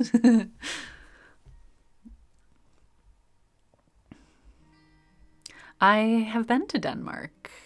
Haven't I? Yes, we've been to Copenhagen. Duh. It's like one of the big trips we did. Denmarkian. Is that what you call yourselves? I love that.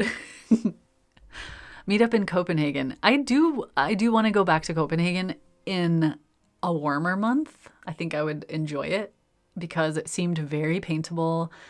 It seemed like I barely got to explore it. So I feel like I need to do that at some point. Same with Berlin. I would like to see that in warmer months and also surrounding areas. Actually, there's a lot of places in Germany I want to visit, especially more in the mountains, more in the forest, countryside. Lots of places. And luckily, I know some people there who can host me. Right?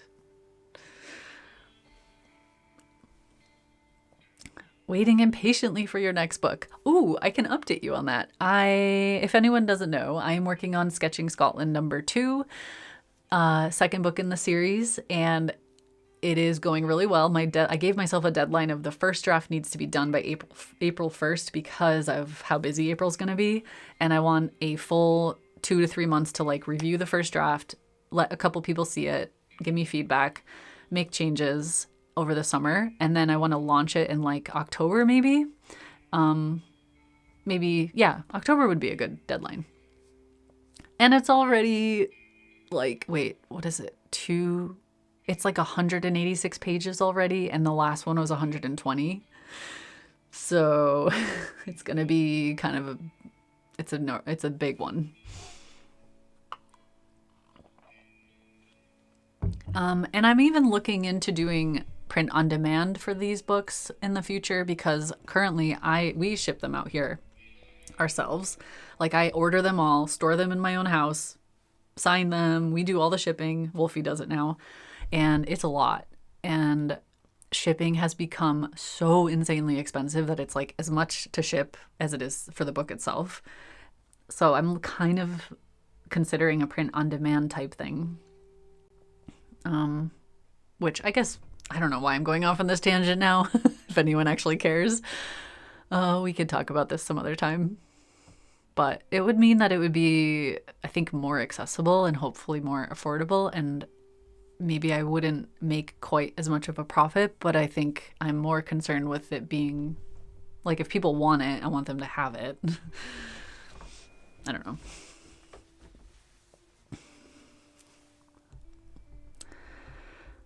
Okay, just checking if I missed anything in chat. We are getting off on like major tangents right now.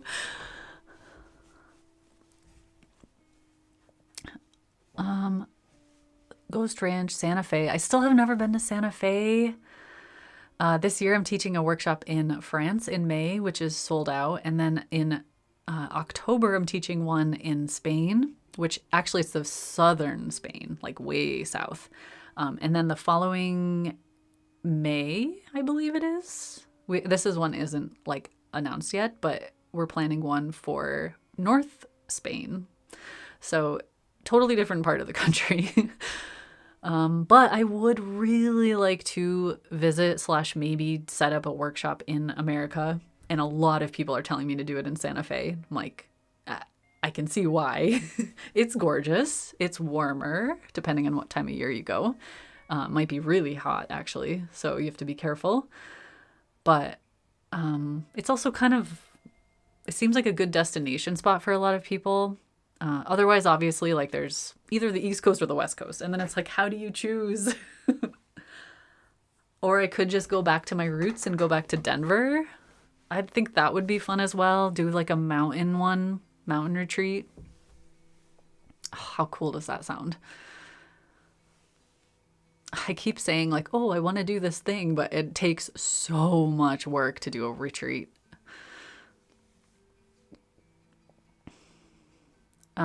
46 sets remaining. Oh my gosh. Okay. I don't know if I'm going to be able to stay till it sells out. But I do want to thank everyone so much for if you've ordered or if just being here to support me and to support the launch means so much. And I know there's so many people here who are also patrons. Thank you. I feel like I've already shared stuff about my tutorials and my blog and my website and everything. There's always links in the description. But yeah, if you would like a set of brushes, they're going fast. Tell your friends, tell your mom, tell whoever. If you want them for your birthday, send the link. But if they sell out today, then Craftamo said they want to do a little giveaway for all of the emails who came in from the orders. So good luck with that. That is super, super exciting. And yeah, thank you for supporting my videos. I've noticed it's been growing pretty fast. I haven't checked this month, but I can't believe like we're inching closer to 90K. And then it will be 100K after that. And then my other channel, my Scotland channel, is like just past 9,000, I think. So I'm just glad you're enjoying the videos. I don't make a living directly from YouTube, but it is a big way that I like find people or people find me and find my content, my Patreon, all of the things. So YouTube is like kind of the heart in a way of my community. So I really love that. They will be shipping really soon, like within days, a day. They're in stock. So yeah, you're not ordering and then waiting. You're just going to order and pretty much they'll ship. I mean, it's Sunday, so I don't think they ship Sundays. Maybe next business day, let's say. Or they'll at least start packing it the next day.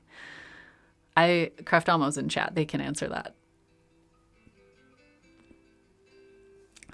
There's a Scotland channel, yeah. I don't talk about it too much on this one. I think I mention it occasionally, but it's just at Sarah in Scotland on YouTube.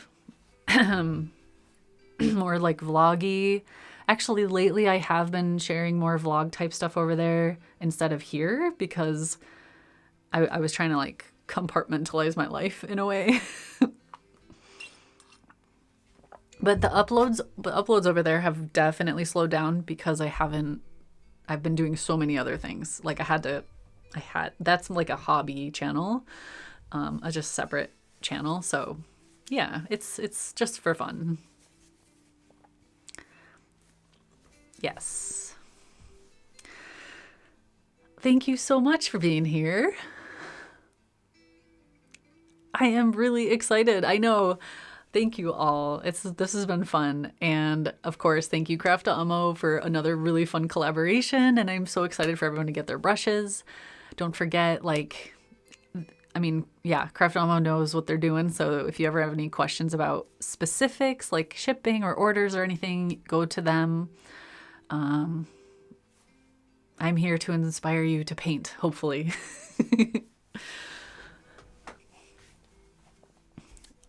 I feel like there's so many conversations overlapping in chat right now. I feel also, why do I have this in my face still? Let's not be spooky anymore.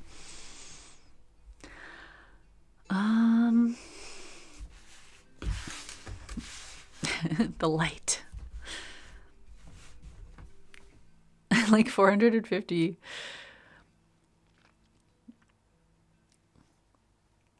Wow. It is, oh my gosh, only 41. Okay, it is counting down quicker than I thought. It's one of those things. Okay, this used to happen on Twitch. I'd be like, you do a stream marathon where you start, well, I don't know how, I can't remember exactly how it started. Anyway, you start streaming and you say, okay, I'm going to stream for 6 hours today. Unless if I get X amount of subscribers or whatever the number, whatever thing you're counting, then I'll add 20 minutes to my stream. And these people who do this end up streaming for like 3 days straight because people just keep jumping on the thing and extending the time. Not that this is the same, but I could totally picture it as like I'm here till midnight, like one more. Who's it gonna be?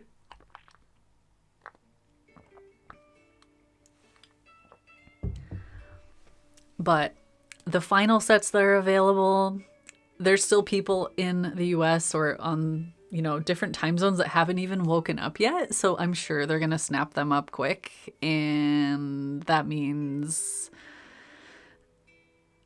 yeah, if you say you're doing the giveaway, if they sell it today meaning our time or their time?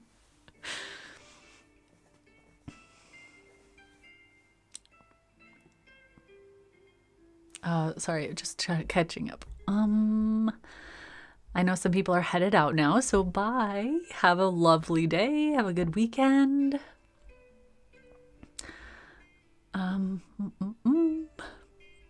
Oops. Oh, he dropped the link for the Wolfie's on his phone right now, so he's probably not sure how to do it. It's okay. You don't have to share the link. You can just at Sarah in Scotland. If you just search for that on YouTube, it'll pop up. And there is a video about how Wolfie and I met and like the full story, the TMI story probably.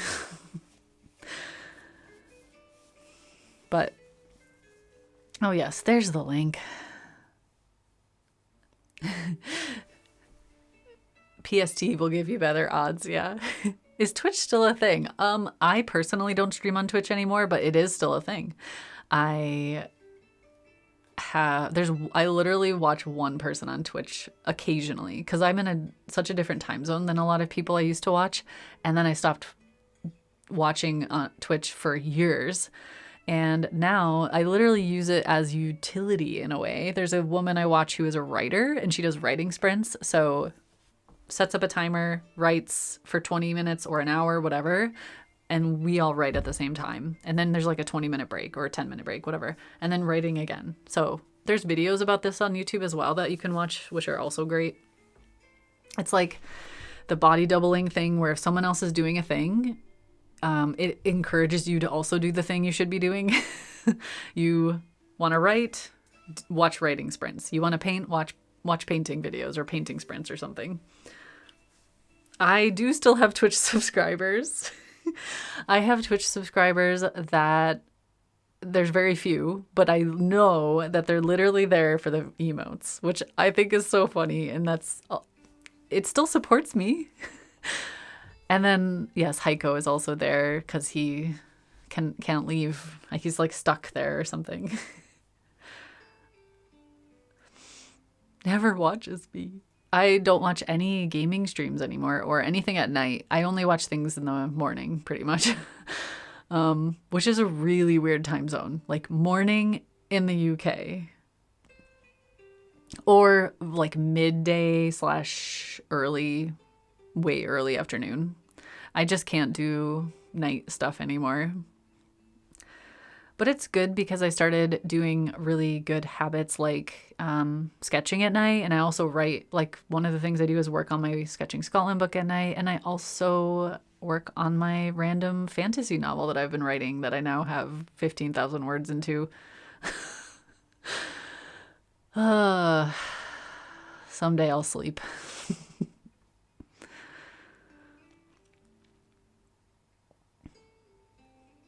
Also, Pat, waiting on Fleera. Where's Fleera? I can't wait to find out what's happening with Fleera. 111 months. Oh my god. That's the best number ever. It's your 111th birthday. What's sleep? It's a mythical creature that roams the land and ignores people who like to do things too much. Craft almost said if it sells out during the stream. Oh, I thought they said if it's today, if they sell out in one day. I missed that.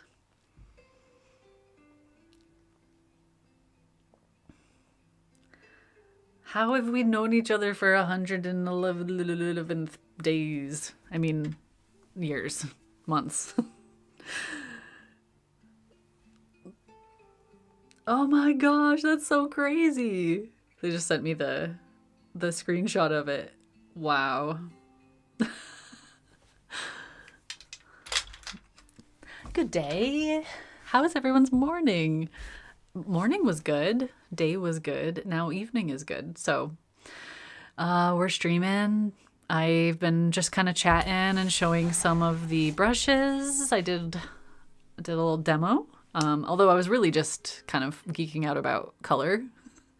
But I did also show the different brushes. I need to clean them already because I was using a lot of phthalo. Apparently that's like super staining. Oh, sorry if that was loud. Let's get the box up there.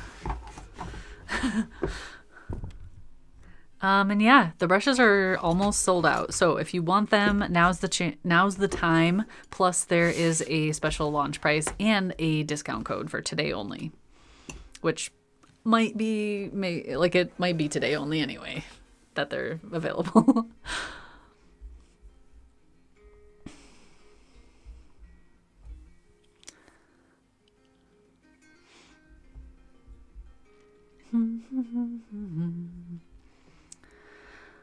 I'm just checking chat to make sure I didn't miss any questions. There's a podcast I listen to it's the Colin and Samir podcast, but they Press Publish is their company.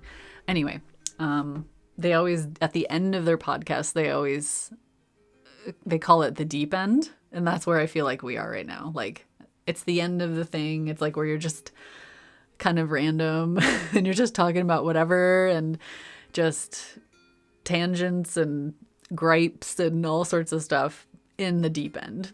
And we are totally in the deep end right now. 36 cents remaining. Oh my goodness. Oh my gosh. Here is the link and all the info. I know you guys have been posting it in chat as well, so.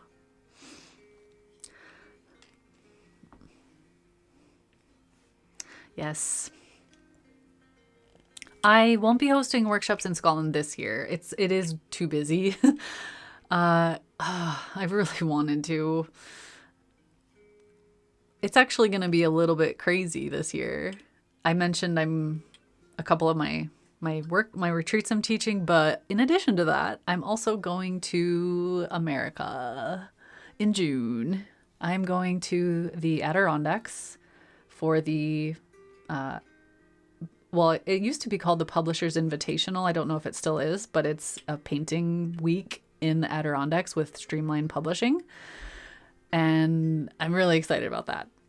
And then I'm visiting my dad because he lives in New York. So there for a few days. And then my dad and I are flying to Ireland for a few days. And then he's visiting Scotland for the first time. So he, actually, I looked at it. I am out of either the country or being a hostess the entire month of June, sorry. So I don't have a June this year to do anything else. But it's going to be awesome. It's going to be fun. And then I can recover a little bit. And I was like, oh, maybe between June and my retreat in Spain in October, I could organize something. But then by the time I even thought of that, I'm like, oh, it's kind of getting late to schedule something. Plus, I would have to book there's a lot that goes into it. So I think I should be gentle on myself this year and do all the travel things I'm planning already. And then Wolfie and I we really do want to do it, but to make it happen in the way we want, I think it needs to be next year. But it would be like an actual week-long thing, maybe 8 days, a bigger thing. Like last time I did 2 days. I did 2 different 2-day sessions, 2 workshops, which was a blast. But 2 days isn't enough. Like it was very limited. And also because it's Scotland, you often get crazy weather. If 2 days are raining, which is very common, then your whole art workshop was rain. So for one of those, we had to be inside pretty much the whole time, which I was sad about.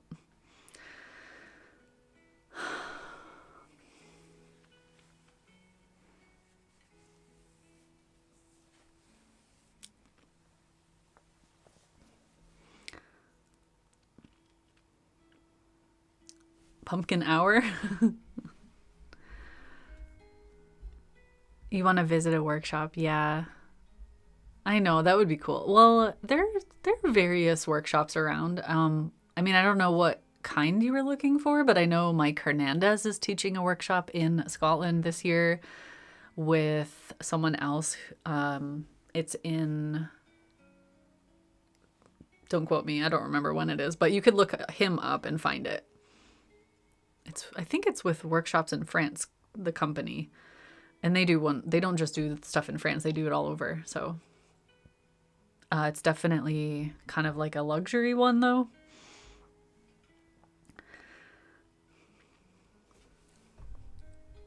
Where in Spain is our retreat? We will be, oh my gosh, I'm going to totally mispronounce this.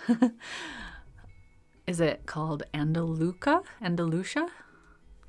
Southern Spain.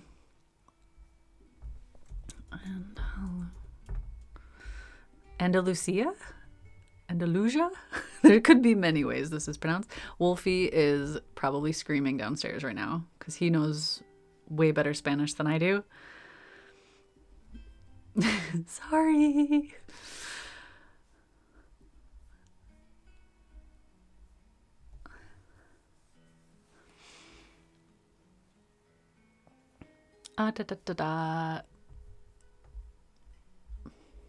We're just chilling now.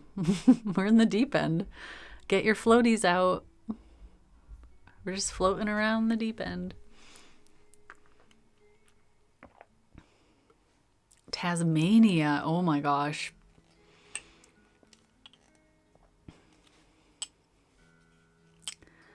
Castles. There are a lot of castles. And a lot of castle ruins in Scotland. It's kind of wild. I mean, I am so spoiled and have to slap myself sometimes because I like drive to the grocery store and pass a castle ruin. And I'm like, oh, I'll just stop and paint for like 20 minutes. And gosh, it's so, when I first came here, that would just blow my mind. And now I'm like, oh, it's just normal. It's so crazy. Although when I'm actually painting a place like that or visiting a place like that, I'm like, I feel how special it is. But I guess when you pass by something every single day, it becomes more normal. So I don't know how many castles Ireland has. I'm assuming a lot, but we have a lot here as well. Retreats, do patrons get first access? Yeah, I do. I always post about a week ahead of time on Patreon if I'm doing a new one. And then I'll post on my newsletter next.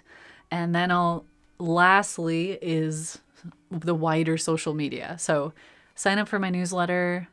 Or if you're a patron already, you'll hear first no matter what. But it's like Patreon first, then newsletter, everyone else.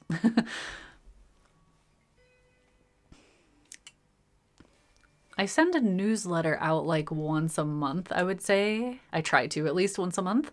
And the newsletters contain little behind the scenes things, or if I'm working on something specific like trees, for instance, I'll share some insights about painting trees, or maybe I'll share a trip I've been on recently. There's all sorts of stuff in the newsletters, but I've really enjoyed writing them. And I also have an archive of newsletters. So I started uploading or writing whatever I send a newsletter out. At some point, I will also write it up on Substack and share that. And then I'll just I have a link for all of those on my website. So if you go to my website, drop down menu, newsletter, everything is there. So if you missed anything, you can go back and read stuff.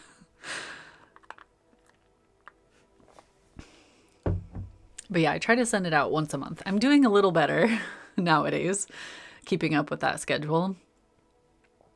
But I like it because it's not, I don't have to think about the algorithm. I know not everyone reads the newsletters, but like, it just feels kind of more close knit with the people, because I do get people responding to the emails, responding to the newsletters, mentioning something or telling me about their tips or whatever. It's just kind of fun.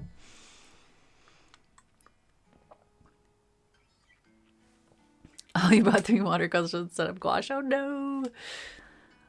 Just try to buy the Sketching Scotland bit. Okay, yeah, at the moment we can't ship to the EU because there are some new regulations in place and we can't figure out how to get around it, basically. So we are working on that. We're working on a solution, but for now I'm really sorry. Maybe by the time we figure it out, my second book, volume 2, will be out, and then you can just get the bundle. Because like that's what another reason I was talking about doing print on demand is, because then they obviously have a way to ship to any country. They don't have to worry about this regulation like we do in the same way. They have it figured out. So it would be possible to ship wherever. So I don't know. It's very appealing in a lot of ways. Is it the bag on the painting? Is it a real piece? Yes, it is a gouache painting, which I want to say I did this gouache painting on stream years ago. Did I?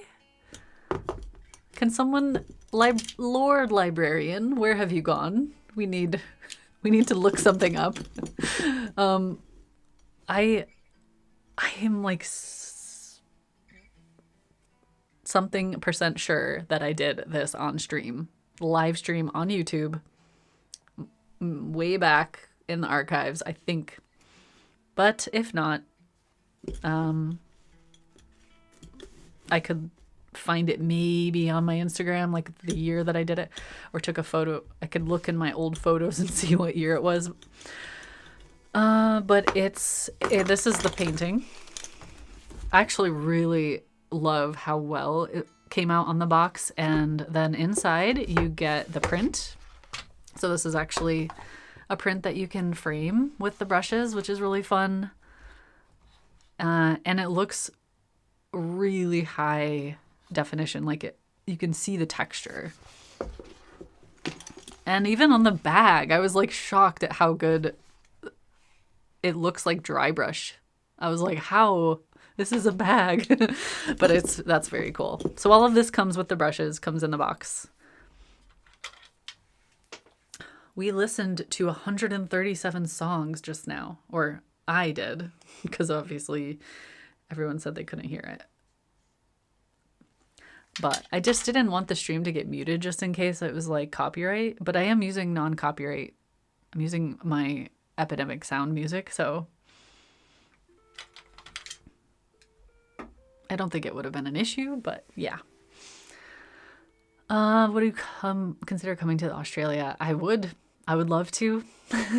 We have thought about it a lot because Wolfie has family there, but it would be very expensive and a long trip for us. But we do want to someday.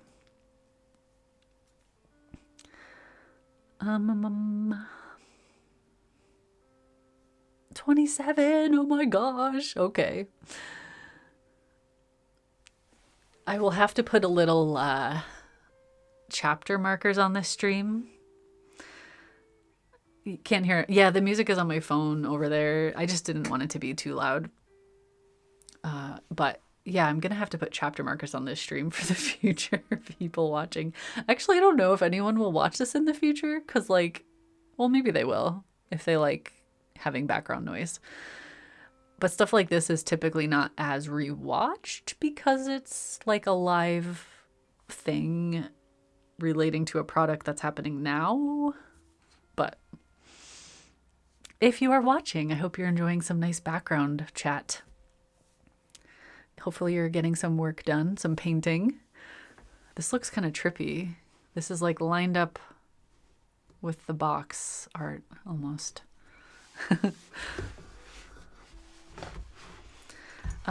Oop.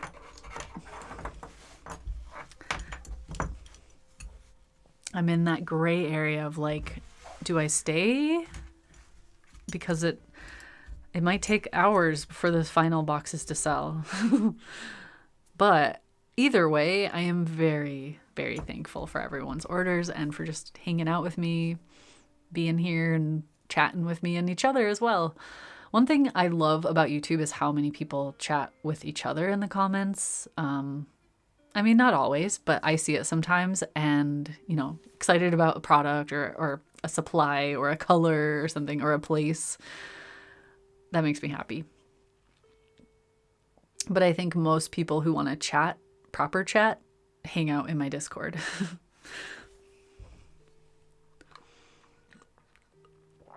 Oh, finished my water. Gonna have to head out. Okay, thanks for hanging out with us.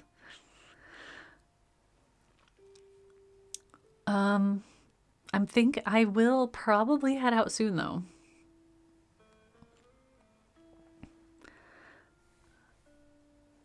Still looking at about 30 minutes if it continues selling at the same speed. Oh, I see what you mean.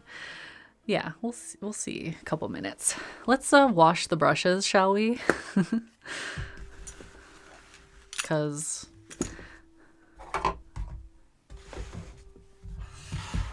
my water is kind of dirty, but actually maybe I shouldn't wash it in here. It's fine. I'll just show you what I do. But basically I just get my brush wet, stick it in the brush soap, kind of swirl it around, and you can see it's kind of tinted already. And then I usually just kind of massage. It's a little easier to do this under running water. You can kind of see, I try not to rub it too hard because I don't want to like wear the hairs down. But then definitely thoroughly rinse it in the under running water. And it's good as new. I love that. It's like magic. This one's okay. Mental note. See how stained that is? That color halfway down.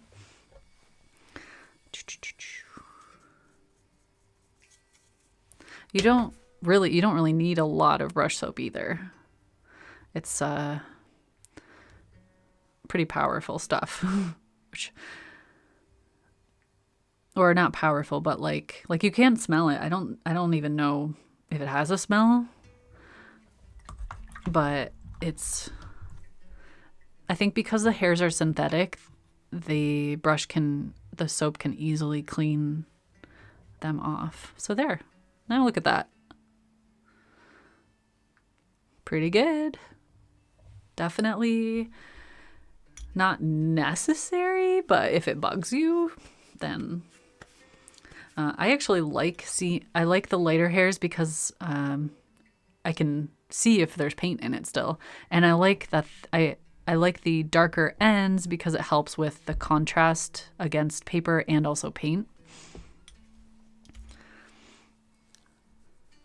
Where can we get the Sketching Scotland book? It is currently on my personal website. And then you go to shop. 21 sets. Oh my gosh. I keep thinking, oh, it's not going to go. And then I'm like, oh, maybe I will stick around. I might need tea though, because my throat's getting a little sore from talking. How did you pick your brush colors? I've always liked golden brush hairs. I used to love, well, I still love, but I don't use it as often anymore. But I think it's called golden Taklon hair, and a lot of brush makers use it, but it's just the color of it I really liked. And turquoise is my favorite color, so that was easy for the handles. I just like that kind of black turquoise aesthetic, and then a little pop of gold on the end. That worked for me. But I do like how many different designs Craftamo has. It's kind of, if you're a brush addict, it's kind of dangerous because there are like really pretty brushes on there, and also lots of different sizes and obviously uses, but you definitely want to be prepared if you go to the website for pretty brushes. I feel bad for people in different time zones. I know I tried to do it at a time when I knew at least more people would be awake, like in the US, which is my biggest audience. But yeah, I can't appease every single time zone. So, matches your tattoo. Kinda, yeah. Well, depends which one you're looking at. This one. A little more, mine is more blue, but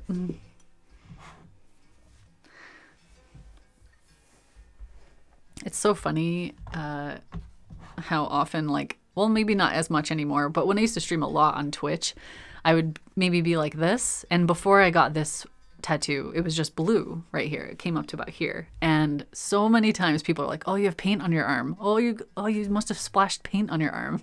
It just became a thing. Like, yeah, I just paint myself every time.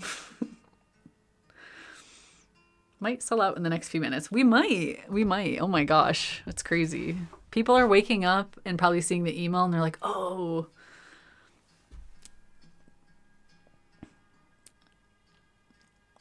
Shout out to Wolfie for taking video of you at the lighthouse. Wasn't that so good? I was so proud of him.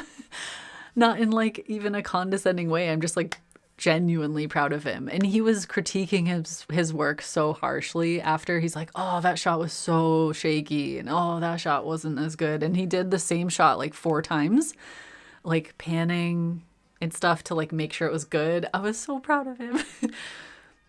And with my Fuji camera, like, it's not easy to pan as well as like change the focus on things. It's definitely like a nuance. So it took work, took effort. But then thankfully, like I said, we have a little button in my editing program called Stabilize, which I personally have to use constantly as well because I always have shaky footage.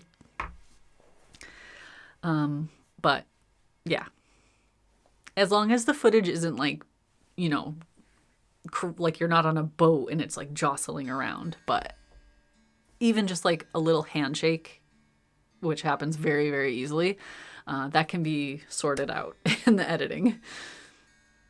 How can we see how to recap? Oh yeah, good point.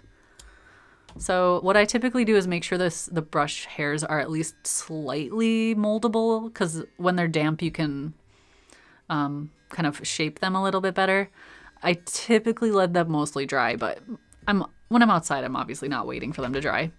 But then once the hairs are not spread out, they're more together and they're skinnier than the actual handle, it just slides in. And there's like a little notch. It's hard to show. You can kind of see there's like a little notch, and that makes it tight. So I guess if that ever became loose, what you could do is maybe like pinch the handle slightly, so that it was like oval, not oval, but you know what I mean, a little bit. And then make sure the skinnier part is like on the notches. But yeah, that's it. Sometimes some of them get a little bit wide or spread out, so I'll just dab them with water and just, as long as I get the water off of the brush handle, then I'm like fine. Then I'm happy. Like, okay, there's a little water in the hairs, but yeah.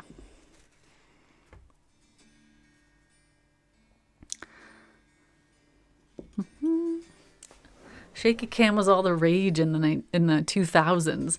You know what? It's making a comeback. The what is it called? Super 8 video and some retro looking video and handy cams are actually making a comeback in a lot of YouTube vloggy channels. That kind of retro feel, which I think is so interesting, because how long did we wish that we had nicer cameras that weren't shaky? And now it's like kind of cool to have it kind of be old school home movies. I personally cannot watch footage like that. I actually get dizzy and it sucks because there's a few YouTubers that started doing that style and I'm like, oh, I can't watch their videos. Choose a random number between 1 and 500, and we'll ask the team to select the winner based on the number. Oh my god. Okay, I can't decide. How am I going to decide? How can I choose a random number and leave it up to the fates? Is there a random number generator? Because like I can't pick, if I pick the middle, then I know it's like, I don't know. Because then I know there were some people who came in at the very beginning. Random number generator. It's still coming from me, but I am using a random number generator. Oops. 1 to 100 popped up immediately. So, I haven't touched it yet. It says -35, but we're just going to ignore that. Wait, why is that negative? Okay, here, let's fix this. Between 1 and 100.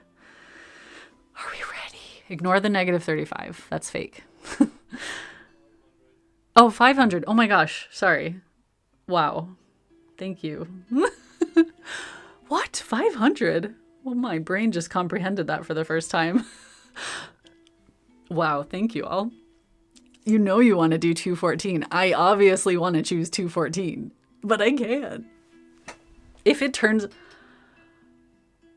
this comes back as 214, I will give away a sketchbook and I'll paint something in the first page and I'll get it. Okay. I doubt that's going to happen. That's too crazy of a coincidence. Okay. Ready? 3, 2, 1. 129, you are the winner. There you go.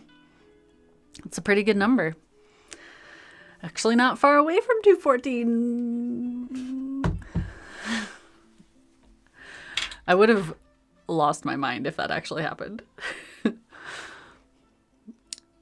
Would you recommend adding, if 129 is in chat, please say something. Actually, you wouldn't know. I'm sorry.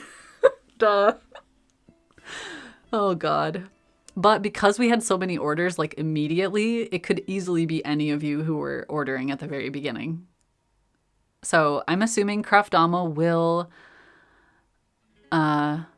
message the person through email. Like, hey, by the way, am I supposed to have a number? No, I'm sorry. That was such a dumb thing for me to say. That is mental. Like, how would you know? Sorry, I saw a question. Would you recommend adding one blending medium to keep gouache from cracking? I personally don't. I actually like my gouache to dry relatively quickly. That's part of my process, my technique that I like to use. yeah. I have videos about how to set up your dried gouache palette. I have a few videos about that if you want to go back and watch those. I offer little tips, especially the most recent one, which maybe was a few months ago. But yeah, definitely. I don't really like to delay the drying time. 129! Yay! Congrats to the winner. I don't know who it is yet, but if you are watching and you get an email from Craft Amo and you won, let me know. I'd like to know. Maybe comment on the video. You got an email. Count through the orders tomorrow and we'll announce the winner via our Instagram account and email. Okay, that is so exciting. Thank you for doing that, Craft Amo. That's really cool. That's really, really cool. And either they get a backup set, which I love having backup sets of things I love, or they get to give it to some artist they know. 13. Oh my gosh, that is crazy. I feel like what were we talking about before? I've got backup water here.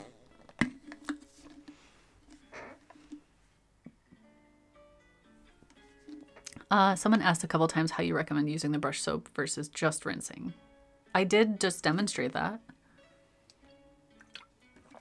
like a few minutes ago.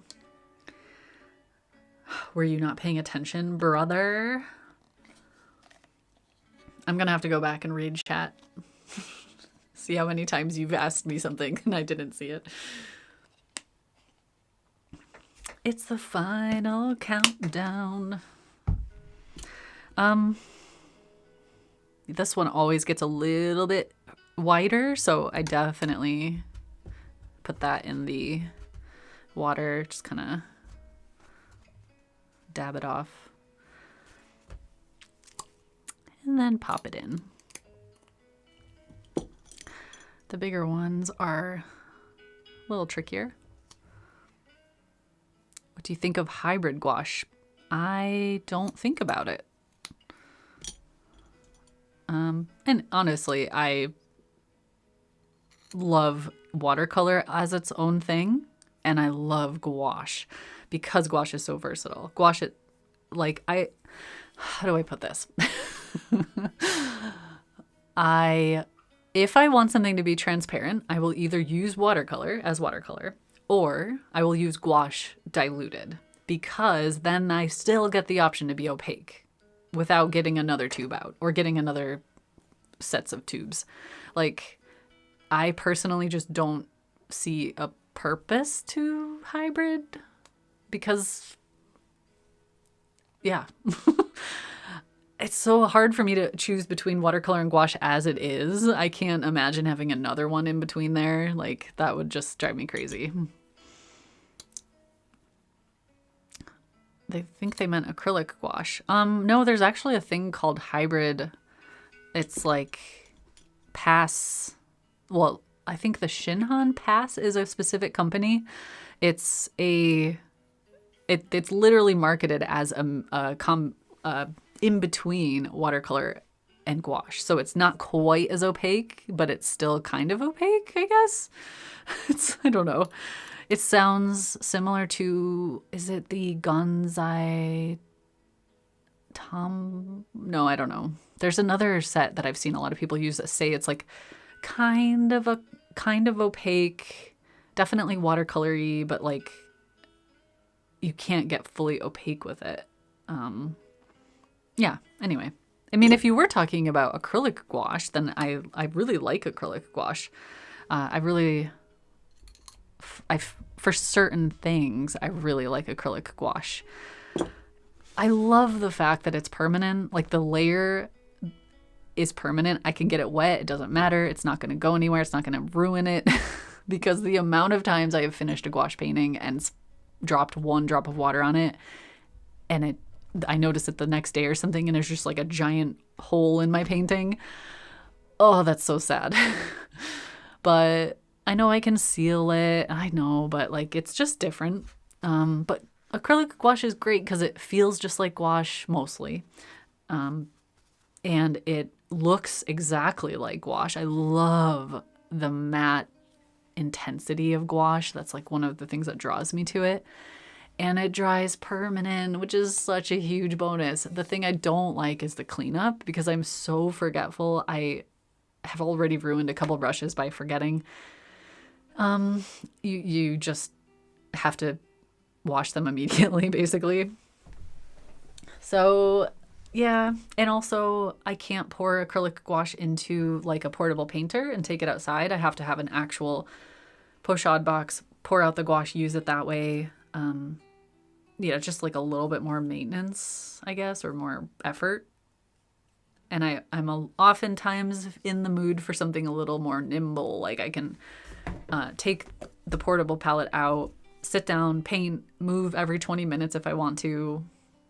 So. The question that Pat was highlighting wasn't about how to use the brush soap. It was how How often. often? How often would you actually use it versus Oh, just rinsing? how often would I use the brush soap? Usually Versus just rinsing it. versus just rinsing, yeah.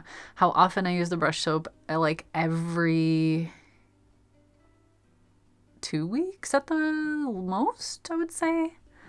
And that's probably only because I have a tiny pot of it on my desk. So if I just happen to see it and I remember, I'm like, oh yeah, I should probably clean my brush. So I'll just like swirl it and just do that. And then occasionally if I do like a big long gouache session and my brushes feel kind of clogged up and stuff with gouache, then I'll take it downstairs, clean them properly in the sink and use the soap. But it's not really necessary. Like I went years without cleaning my watercolor brushes ever. Like just rinsing. I just rinsed them. Like these older ones I have, they maybe got cleaned like once in 9 years. No, I don't know. Just not very often. And some people would be like, how could you? Oh, that's terrible. But it's like, if it's not bothering you and you can still do what you want to do, then whatever. And those are black hairs. So, I didn't even notice if it was dirty. Sorry, did I miss if is it sold out? Oh, someone just said congratulations. Thank you. Instead, did your gouache subscription box. Oh, you're going to get all the brushes then. That's exciting. And the tutorials. I hope you enjoy that. I am just trying to make sure I did. Wolfie's been good. He's been like yelling questions up to me that I missed. You're going to wait till the end and then, oh yeah, I didn't know if it would sell that fast.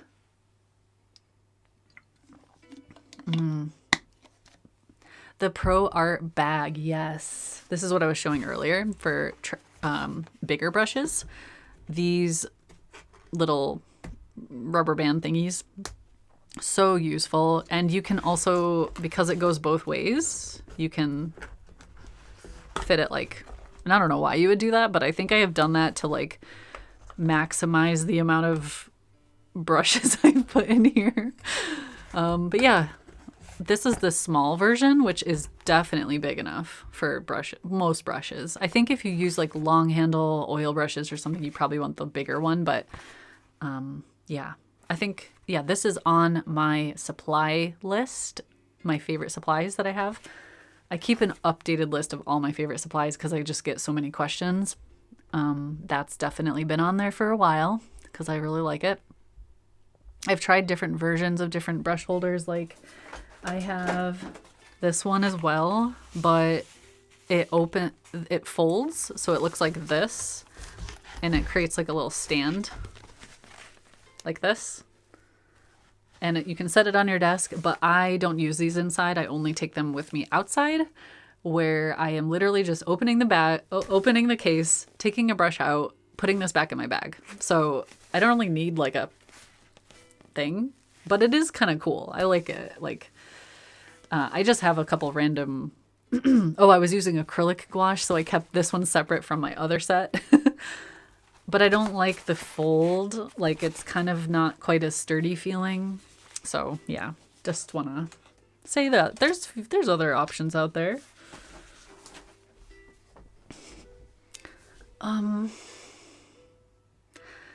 You needed a replacement? Oh, I hope you enjoy them.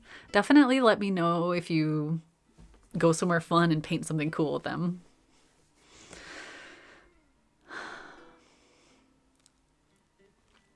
We will figure out how to paint, how to ship to the EU my books. I mean, like, this is separate from the brushes, obviously. They ship everywhere. But I personally will figure out how to ship to the EU because I really want to get my books back, like, out there for everyone. Right now, I can't. It is like a whole thing. I mean, I probably could and get away with it, but I don't want to risk getting fined. So I'm just not dealing with it.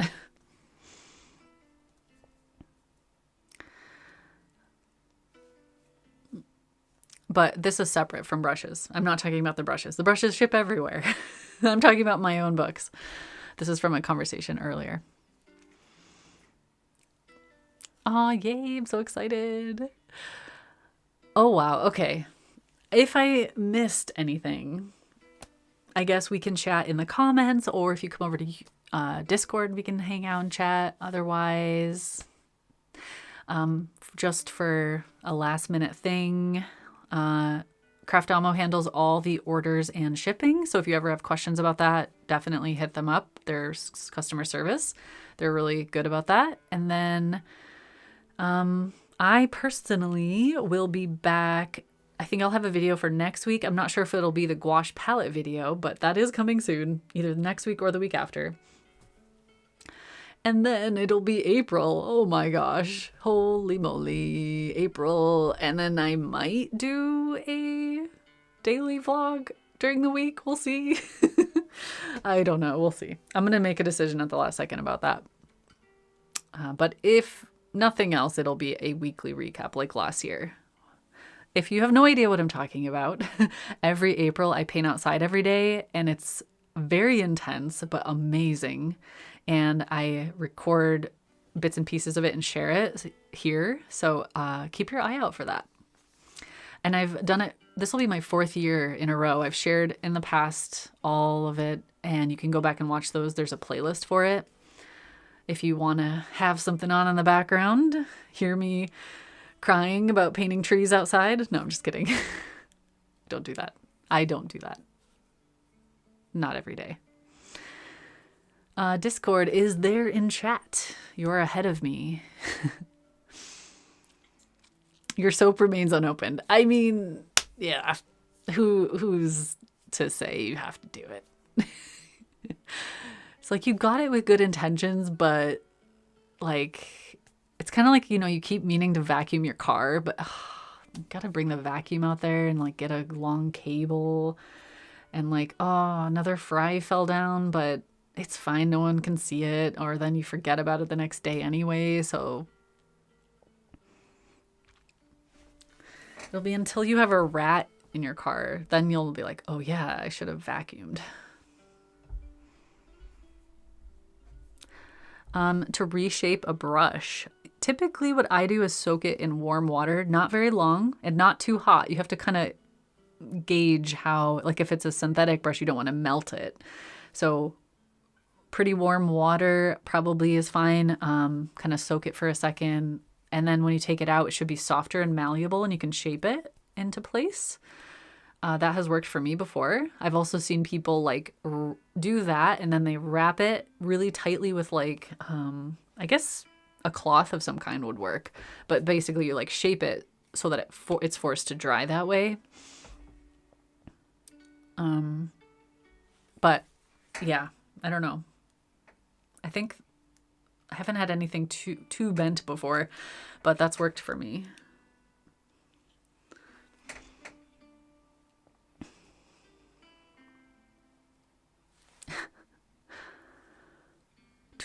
Okay, I think I am...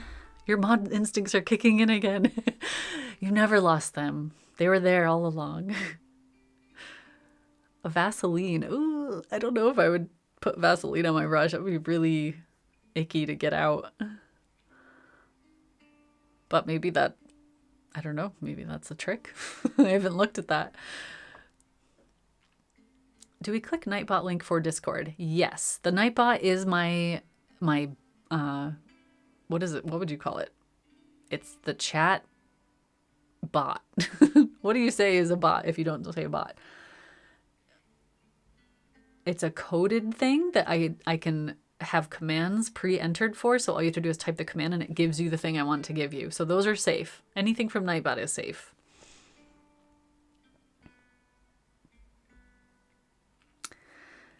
I'm just over here in the deep end.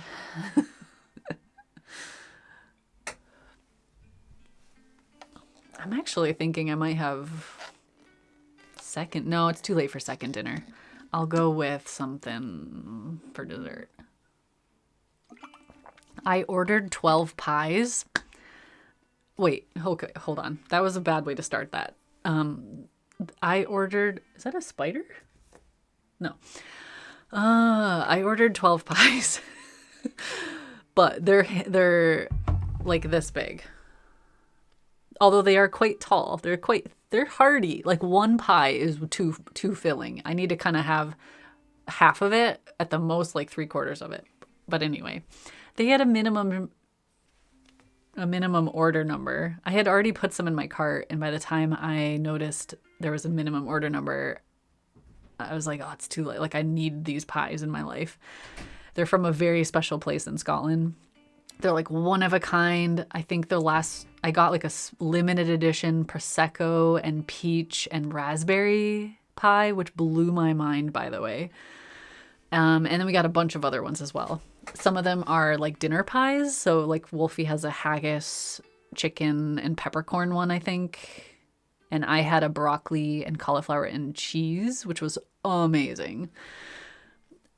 I am so hungry. I really want to get one of those pies. And so basically I just freeze the ones I don't eat. I have a tiny freezer in the shed and it's full of pie. But I had to order 12. I had to. Duh. So now that's all I can think about. When I'm like, oh, what should I have? I'm like, pie. Like, how many pies are too many pies in 1 week?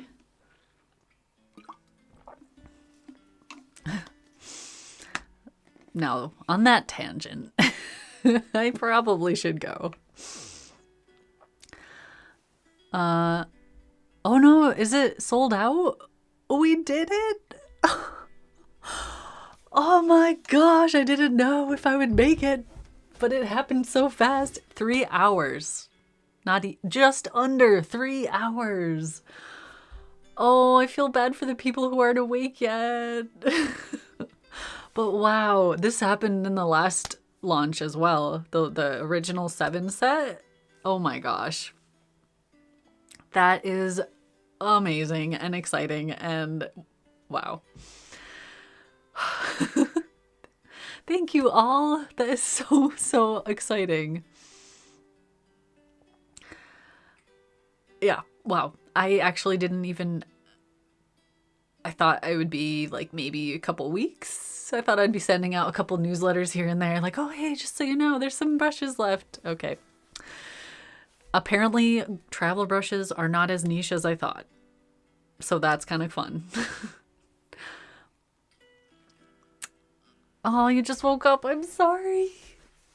I mean, we've been planning this. They've been limited edition, so as of now, there's not another set. I again will never say never. If there's a huge wait list signing up, maybe we could do a second edition, but don't know. I do keep underestimating. Well, it's more that I genuinely thought travel brushes were more niche, like something so specific that way less people would want them. But I guess, yeah, there's a lot of us that like to paint outside. That is amazing. Makes me really happy. I guess you could use them inside too, but like couch painting, you know that when you just like want to paint, but you're really cozy on the couch, break out some tiny brushes. I do have other brushes available on the Craft Almo site. I have like my whole set of bigger brushes, like all of there's 24 maybe, I think 24 brushes, and you can get the whole set or a set of 7, or like there's little options if you missed out on the travel ones. So yeah, sorry if that's loud. It's not niche at all. Okay, you use them inside and outside. How many subscription boxes were in the first round? I can't remember. Yeah. I guess it's not as niche as I thought. I guess if you're watching my channel, you like painting outside or painting in general, and I don't know. It's just the audience for it. Use yours for bed painting. That's perfect. Well, you can now, like, you know, tuck them into your little bag with your other art supplies and keep it by your bedside. I just have so many brushes. I just don't use mine inside. Since I have a couple, I still actually use some of my prototype ones. I have a set here. I have a set in the car. I have a set in my bag downstairs. So I can't have an excuse not to paint when I'm outside. I always have my stuff with me now.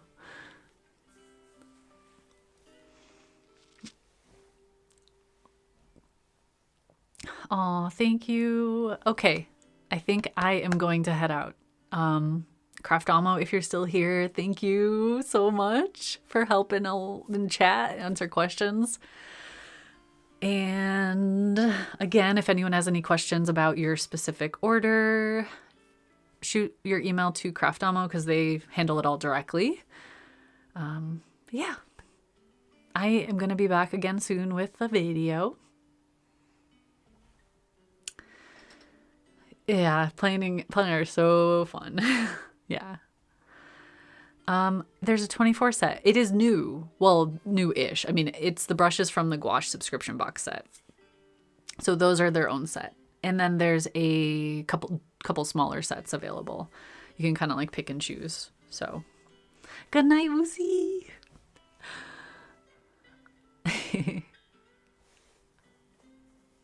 Oh, I don't even want to know, Pat. What are you saying? Thank you all so much for hanging out with me. Thank you for helping this be a successful launch. Very exciting. And I just really hope you enjoy painting with them. And that for at least some of us that are waiting for spring, that it can soon arrive. Oh, I can't wait. Put your finished painting in the Discord. Awesome. I will check it out.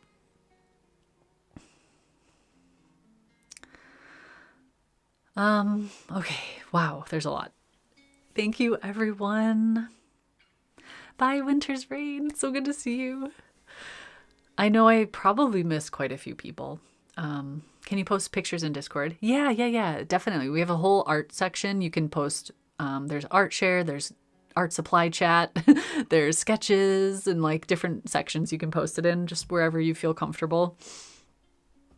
I'm sure I'm about to open Discord and there's going to be like 50 new people joining. I'm like, whoa, it's free. It's just, yeah. I think there's over 1,000 people in there now, but not that everyone types all the time. It's just over the years, that's how many people have joined. But there's way less people actually chatting. Alrighty. I am headed out. So I'm going to say goodbye officially. And I will see you all again soon for another video or hanging out in the comments and in the chats and stuff. So thank you again. Have a wonderful night and a wonderful week. And I will see you all soon.